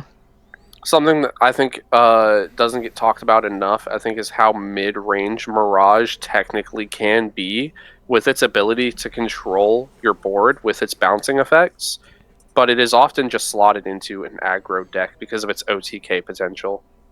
I think it's an aggro deck that just has really good removal. I think it's way more of an aggro deck. I think mid-range is a deck that doesn't really have like a super quick win condition, but it's more focused on like keeping you from achieving your win condition while like maybe controlling your board. So like I think bunnies is yellow vaccine. Yellow vaccine, depending on how you build it. Like I think that list that we saw that won is not a mid-range yellow vaccine deck, but that was all gas. Bunnies I think is a mid-range deck. I think Black War X is a mid-range deck. Gallant's like mid-range. You don't think so? Mode. No, Gallant mode is all aggro. Because like, if it's my turn, and even if you have Digimon on the field, I don't care. Like it's not impacting me. I think in order for it to be a mid-range deck, at least in my head, is your Digimon need to be doing things on my turn, whether that be blocking or just like keeping me from winning in some way. What about like Gamamon? I think the problem with mid-range decks... I don't think they even have blocker, do they? They have blocker now. They have floating effects as well. I think the problem is mid-range deck... Retail, blocker. They've got pretty much every keyword effect up to this point, I think. Yeah. I think the problem with mid-range decks is they're never really going to be very good in our game because aggro decks are just going to outdo you because of how strong they are. And control decks are just going to slow you down to where you're never killing them. So I feel like mid-range is that unfortunate not sweet spot. The opposite of a sweet spot where you don't want to be in. Good mid-range decks need to have boss monsters that are very hard to get off the board. Machinedramon. That's a mid-range deck. Yeah, that could be a mid-range deck. Like Black War X with all of the Greymon support, like the removal protection effects. Heavy Leomon with Fortitude. Yeah, kind of. I would say it's kind of... It doesn't really have that blocking it like all... Oh, it does have blocking. Yeah, it's blocker. Inheritable? Okay, yeah. I would say that's a mid-range deck. The bunnies, obviously, like, they all have blocker. Mega Gargo Ace is a blocker. Yep. I think Armor Purge is an effect is mid-range-ish. I would say, yeah. I would say Magna Armor is probably mid-rangey. It obviously can be aggressive, but... Yeah, once you get to the next set with this secret rare, and then you're way more aggro, obviously, but... Yeah, and you're way more control-y too, honestly. Yeah. The new secret rare is kind of busted. So yeah, we definitely have them in the game. Like, I think the only true control deck is actually just security control. I don't think, other than that, we don't really have anything. That reminds me, I just saw the one of these next comments. Sean, we need to start bullying you more often. Yeah, it's always just me and Chris throwing shade. We need to throw shade at Sean. No, Sean is the spectator. I know which one you're talking about. Yeah. Just prepare yourself, because I will dish it out just as hard. Do it. This was answered by someone already, but I'm still going to read it because it's a question. Crimson 35124. I got a ruling question regarding the Dark Masters / Omnimon Megazoo deck. I use BT11 Mamamon to play BT5 Ty and Matt for free. Then later on, Evo BT15 Machinedramon on top of him. Then BT5 Zort Defeat on top of that. Let's say that along with my Zort Defeat, I also have a BT15 Piedmon on the field. Oh, okay. At the end of my opponent's turn, this is a complicated board state. At the end of my opponent's turn, Piedmon effect triggers, and I play BT15 Machinedramon. End of opponent's turn, delete this Digimon. Then you may play one Digimon core with a Dark Master's trait other than Piedmon from your hand without paying the cost. So that's the Piedmon effect. Does BT11 Mamamon inheritable trigger allow me to give my Zort Defeat blocker as a turn passes from the end of my opponent's turn to the start of my turn? And then the inheritable for it is your turn once per turn when you play a Digimon by an effect One of your Digimon gains blocker until the end of your opponent's turn. Is that all turns or your turn? It's only your turn. Your turn. It won't happen, right? Because it's during the end of your opponent's turn? Correct. Okay. Yeah, if it was all turns, it would work, right? Yeah. So if it were all turns, this still takes place on your opponent's turn. So the Mamamon would just give you blocker for a brief moment during end of turn procedures. So like it would effectively about not all really 5 do seconds. anything. So like either way, you're not going to maintain blocker to your turn. Yeah. It's not. Yeah. Since it's a your turn effect and it's that effect is happening at the end of your opponent's turn, all effects have to resolve before it even becomes your turn. I think It's what actually throws people off. verbatim what the Dylan responded Let's to. that comment. go. I know what I can talking about. I think the problem that throws a lot of people off is the until the end of your opponent's next turn as a quote.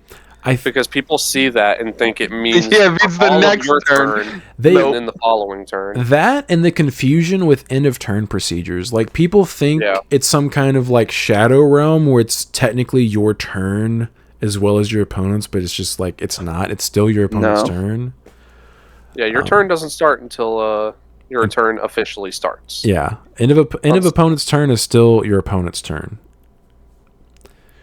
Nice. Yeah, it's a good question. Good question.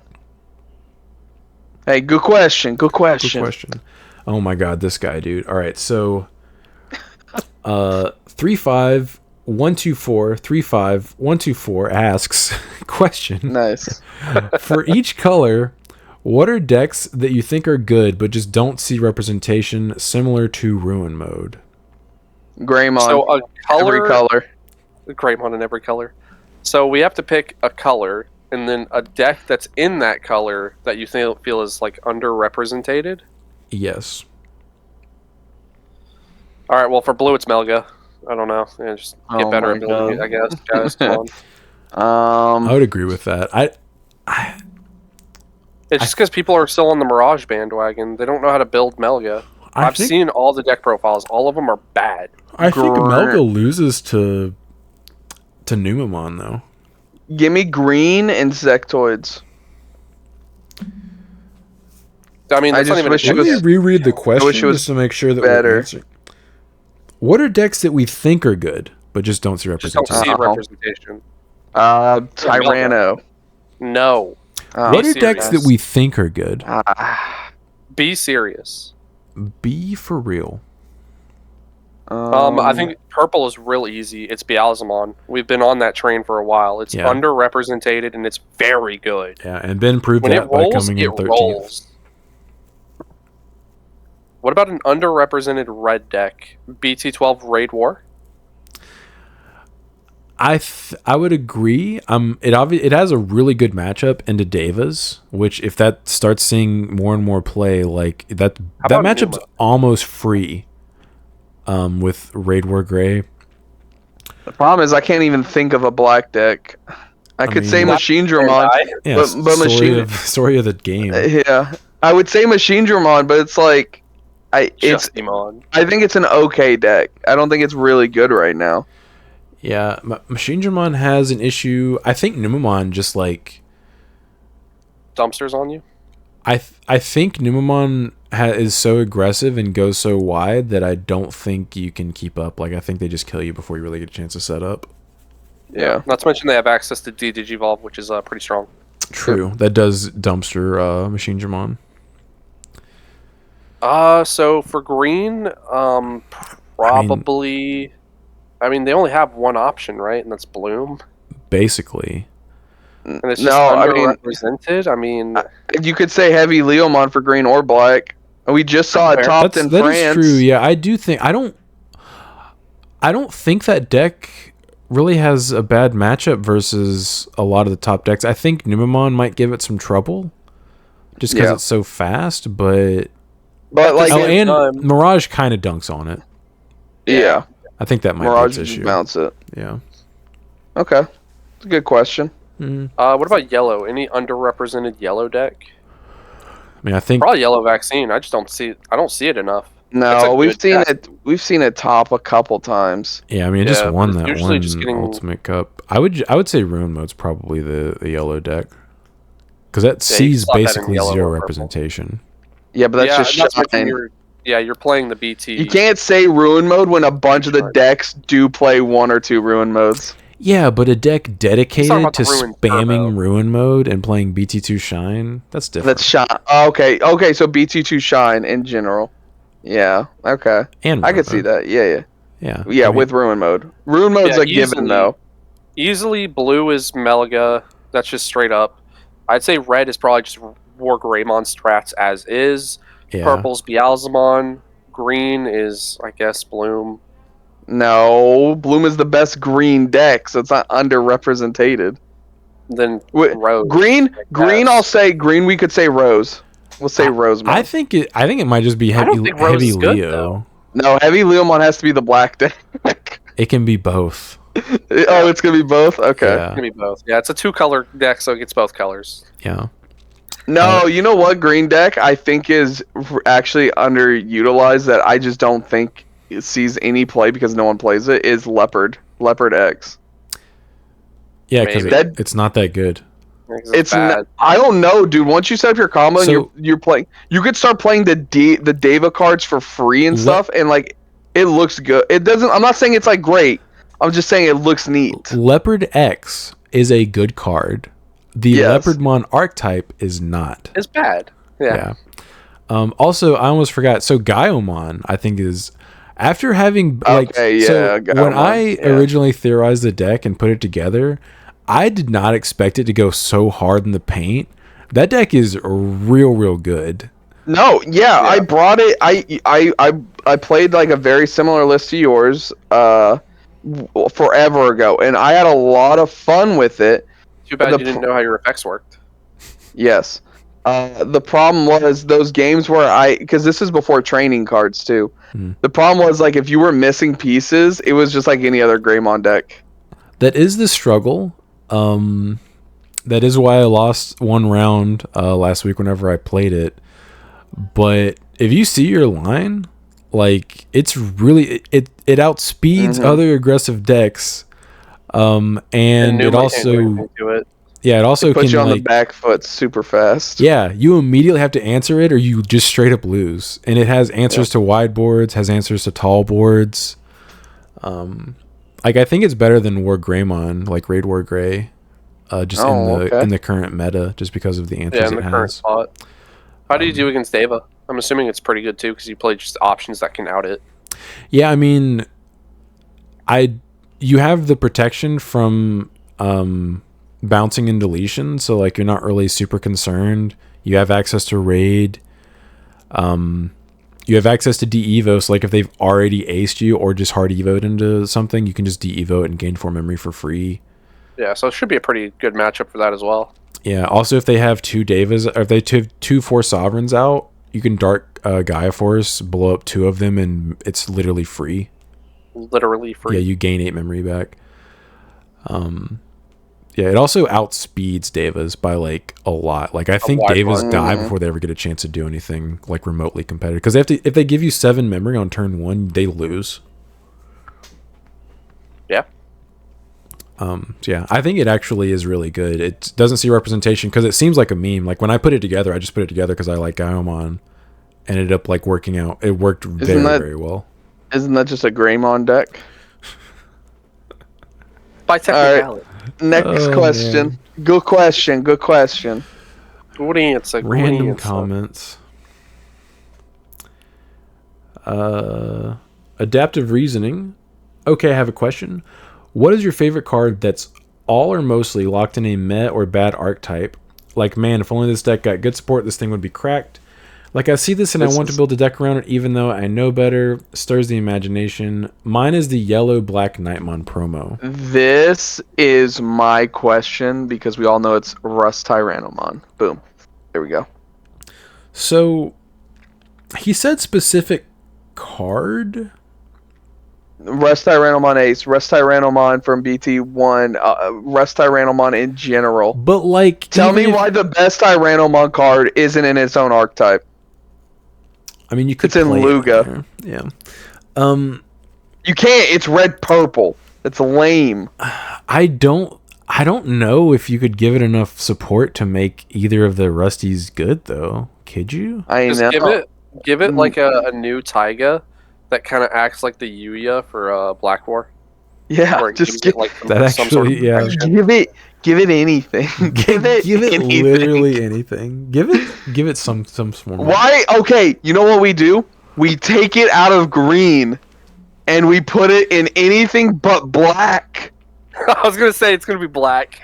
Give us a purple Tyrannomon card. Boom. We're in.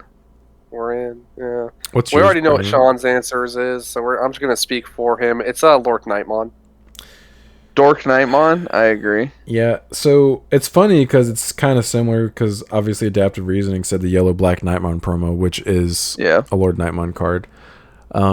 If we got another Nightmon that had an inheritable, like when attacking once per turn, if you have like 2 Digimon in play or 3 Digimon in play, unsuspend this Digimon.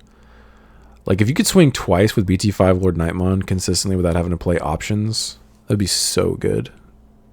Yeah. Sean, For me, what if you just build Lord Nightmon, but you throw in 4 Ukos and 4 Louis? Boom, the deck's better. you can play the Ukos for free. No, you couldn't. Well, no, does it have to be yellow level 3? Yes. Yeah, it's for yellow. Ah. But 4 Ukos and 4 Louis make any deck better, right? No. Get to cooking, chef. Get to cooking. I tried. For me, I have 2. The first and foremost, of course, is Hexblow. I think we just need a new card that just gives it some sort of protection. I think he himself is very good, but the fact you can just option card out it kind of sucks. And then number 2, God, Boncho Stingmon. Yep, That thing straight up kills anything on the board just by swinging through it for 3 checks. It's so nutty. But unfortunately, it's in green, and green is just sort of mid. So Good question. Good question. maybe I'll cook with a Boncho Stingmon list and just put a bunch of cracked green cards in it. Like I'll be playing a lot of Mega Gargomon, but then just randomly Boncho Stingmon comes out. It's a bunnies list with Boncho Stingmon. That's what I heard. Exactly. All right. That's what I'm doing. What's the next one, Sean? That was it. Oh, is it? Okay. Brandon, you could go into the Rapidmon. If you Digivolve on top of the Rapidmon, does it still have its protection effect? I think, yeah, it's for the turn. Yeah, okay. Just do that, Brandon. You Digivolve into the level Rapid. 5 Rapidmon. I was like, what are you talking Yeah, about? Yeah, it does. yeah. The Digimon gains it, so yeah, you still have Yeah, it. and then you Digivolve in the Rapid, so then when you check through their Digimon, it has piercing and it'll survive any security checks. Boom. This is what I'm hearing. All right, this is what happens. This is the play. This is Brandon optimal play. All right. Okay. Memory's not an issue. Just assume I have like Will Eyes and training cards. Yeah. All right. Okay. Okay. So No, Evo let's just start you at 10 memory. Okay. Your opponent Your opponent made a good play on their turn and gave you 10 memory. Here's 10 memory. It's a good play. So Yeah. I Evo into Rapid, suspend their dude. All right. Okay. I Evo into the level 5 Rapid. Now he's immune to all that crap. Yep. Then I Evo into Boncho and swing through their body. There you go. Ba-boom. No, you know what Boncho needs? You know what Boncho realistically needs? You need a card that gives your opponent's Digimon DP to reach the To threshold. reach the threshold.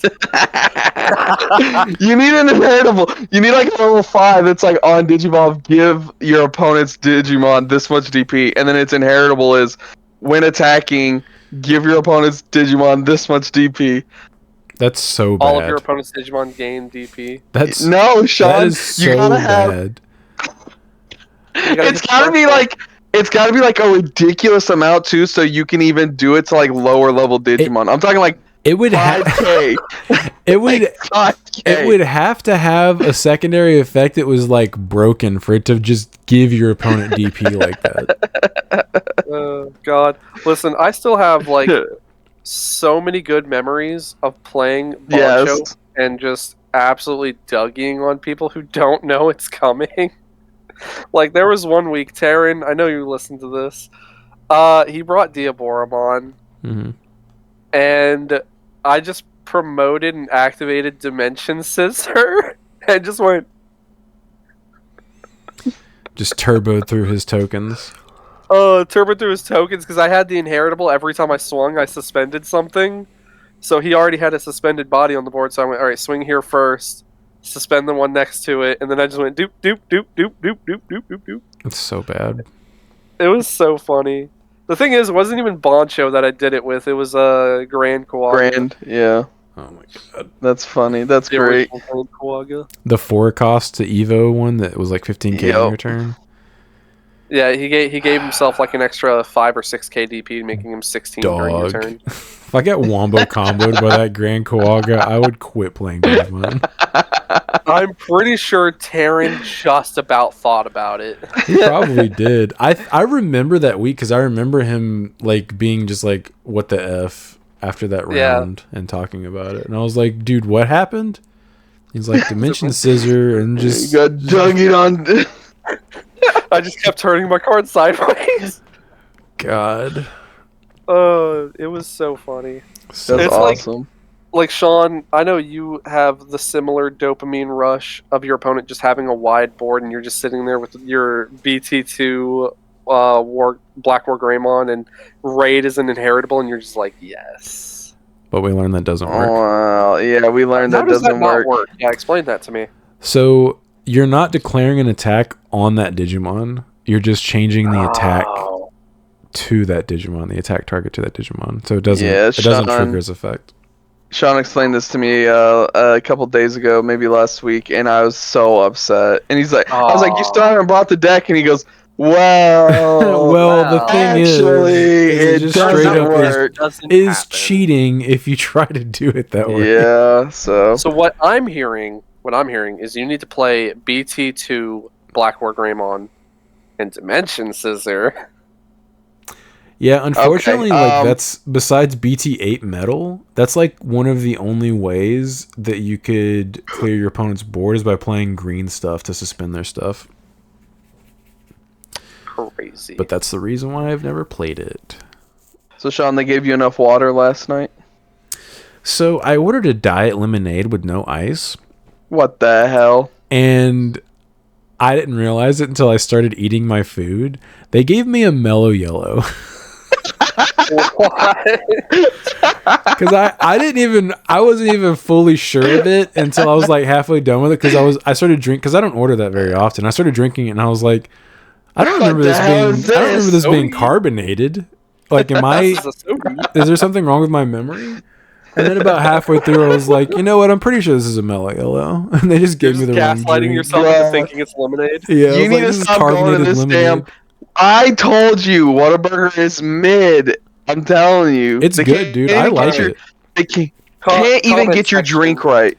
That Comment is section. the first time they've ever done that, and I didn't even care. I was No. like, whatever, I'll just drink this. Comment section. If you guys have any experience with Whataburger, let us know, because me So and Chris, we mid. both think that restaurant is mid. It is so mid. That's People be- compare it to In-N-Out, and those people are crazy. that's because your tum-tums are so weak that it just upsets them. Five I Guys don't get an bodies upset it. that come from them. Well, I yeah, but don't Five get it. Guys is not a fast food restaurant. Five Guys bodies but any everyone- burger place. Everyone compares Culver's. Whataburger to Five Guys. Culver's bodies Whataburger. Have you had the new Culvers they built down there? No. Bro, me and E Oh got my two god. full-fledged meals. I'm talking medium-sized meals and everything, fries, and I even got an extra side of pretzel bites under $20. Is it a fast food place? Yes. Yeah. And then it's like Dairy Queen, where they have like an entire section just dedicated to like shakes, ice cream, and Oh, it's so dessert. good. All right. I'm I'll, telling you, It's Sean, go legitimately there. goated. I'll Go. check it out, and if it's Go to bad, Culver's. I'm gonna tell you it's bad. And you need to have make sure you have the nice older white lady that calls you baby, because that made me actually feel really good inside. I feel really good about myself. I actually She don't said, like "What can that. I get for you today, baby?" And I'm like, Thank you. Aw. You know what? You're right. And I order something. She goes, "Oh yeah, that's real good, baby." And I'm like, "Yeah, it is. It is gonna be good, isn't it?" Chris has been single for too long. Yeah. The people who compare Five Guys and Whataburger are just ignorant. Like, that's not the same kind No. of restaurant. They're the Whataburger Yeah. cult members. I will say, I think I'm at the point in my life right now where that pace, Wendy's is just dead to me. I'm just so tired of going there. They seem like they're just I don't know, not working very well. Like, They're not all there yeah. ever. They seem to be I on the think- struggle bus.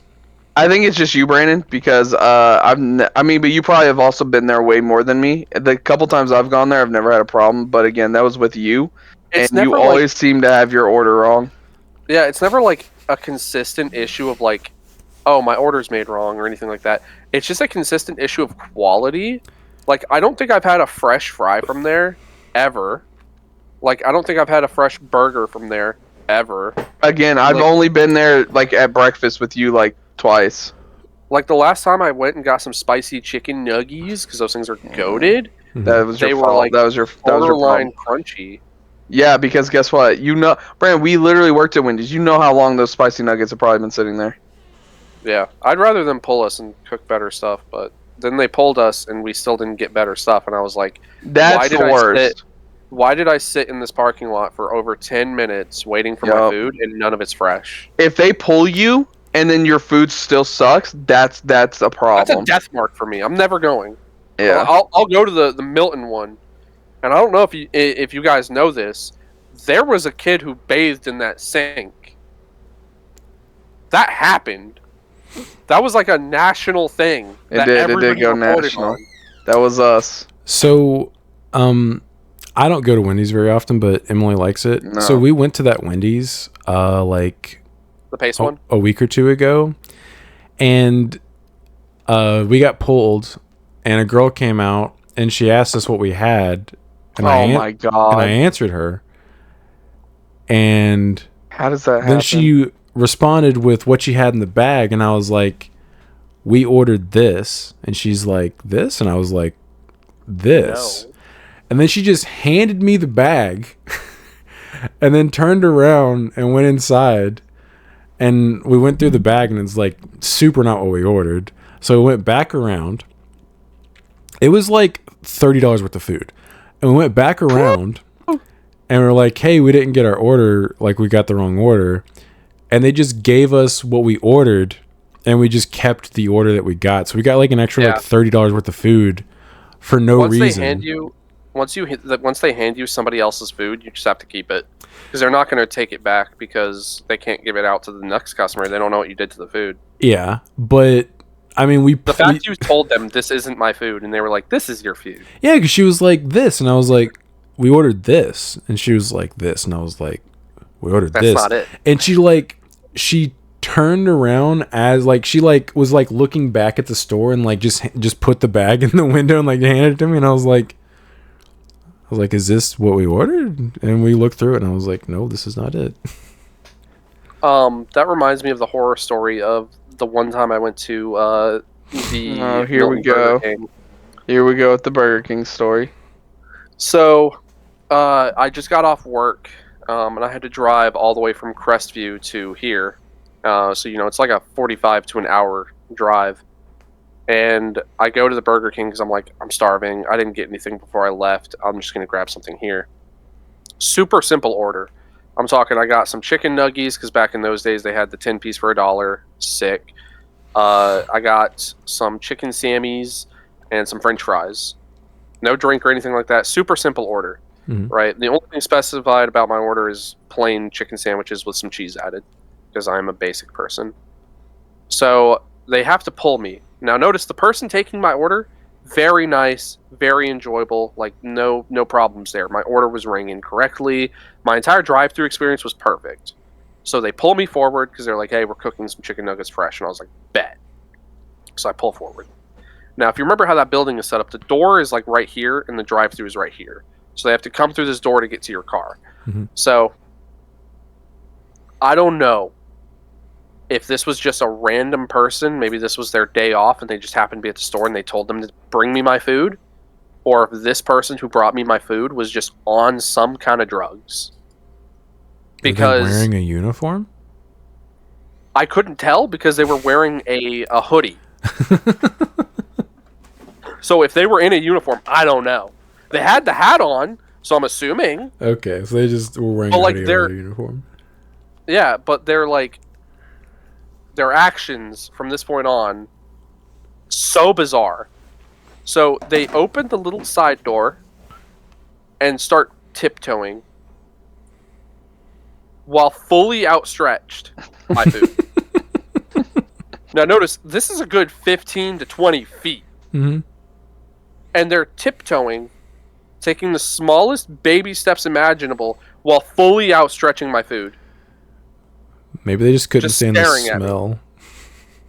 Now notice, I'm just sitting here with my windows down and I'm just like... It sounds like they almost expected you to get out of your car and like meet them. And meet That's them. what I'm expecting, right? So eventually they get to me. They don't say anything. They just hand me the food. I take the bag. And then, without breaking line of sight with me, do the exact same thing but backwards. And they start going backwards. Oh, man, that sounds like a dream. I'm saying, okay, so then finally they get to the door. Notice, I'm stuck around for this. I'm in it. Mm-hmm. Like, I'm watching this person slowly back up, facing me to this door. They get to the door, they open it without looking, and then tiptoe into the building and close it behind them. So, they were high. They were on something. I feel like... So I've worked fast food, and you guys have, right, as well? Yeah. I feel like they probably did that to screw with you because of, like, their job. Like, I'm just going to do this because it's tickling like me. Like a high schooler. Yeah. I'm just going to screw with this person. So then, I was so thrown off. Because you're still thinking about it. How long ago was this? This was years ago. Years. Like dude, 100% worth it. It feels like a decade. Yeah, so then... this person's graduated... This person's, like, in a career now. Like, they're... Yeah. The worst part about the entire situation is I was so thrown off, I didn't even check my bag. I just left. I was so, like, thrown off. I didn't get my fries. That's how they got you, dude. They were like, if I do this, they're not going to realize... They're not even going to look. It was just so bizarre. Like, the whole situation, like, if you were there, just, like, the way they looked at me and the way they just slowly tiptoed back and forth. Was it a guy? It was a girl. Like, her face, dude, she had to have been, like, drugged up. I feel like it was a stone cold sober person that was just screwing with you. That's definitely possible. It was like bizarre. That sounds similar to, like, doing foreign accents, taking orders in drive-thru and stuff like that. Like, just doing stuff just to break up the monotony. I get that. Yeah. It's like that one time I went to Arby's. No, do the outro, Brad. I'm not sending the Arby's story too. You get one story a week. You can have the Arby's story next week. He wants us to go 4 hours. Yeah, for real. For real. Jinx. You guys didn't really say it at the same time. Dude, they just updated... They updated Drazel. You can adjust DPs and security tags now. Oh, nice. Oh, nice. All right, boys. Excellent. That was good. Good talk. All right. Have a good day, Sean. You as well. Yeah,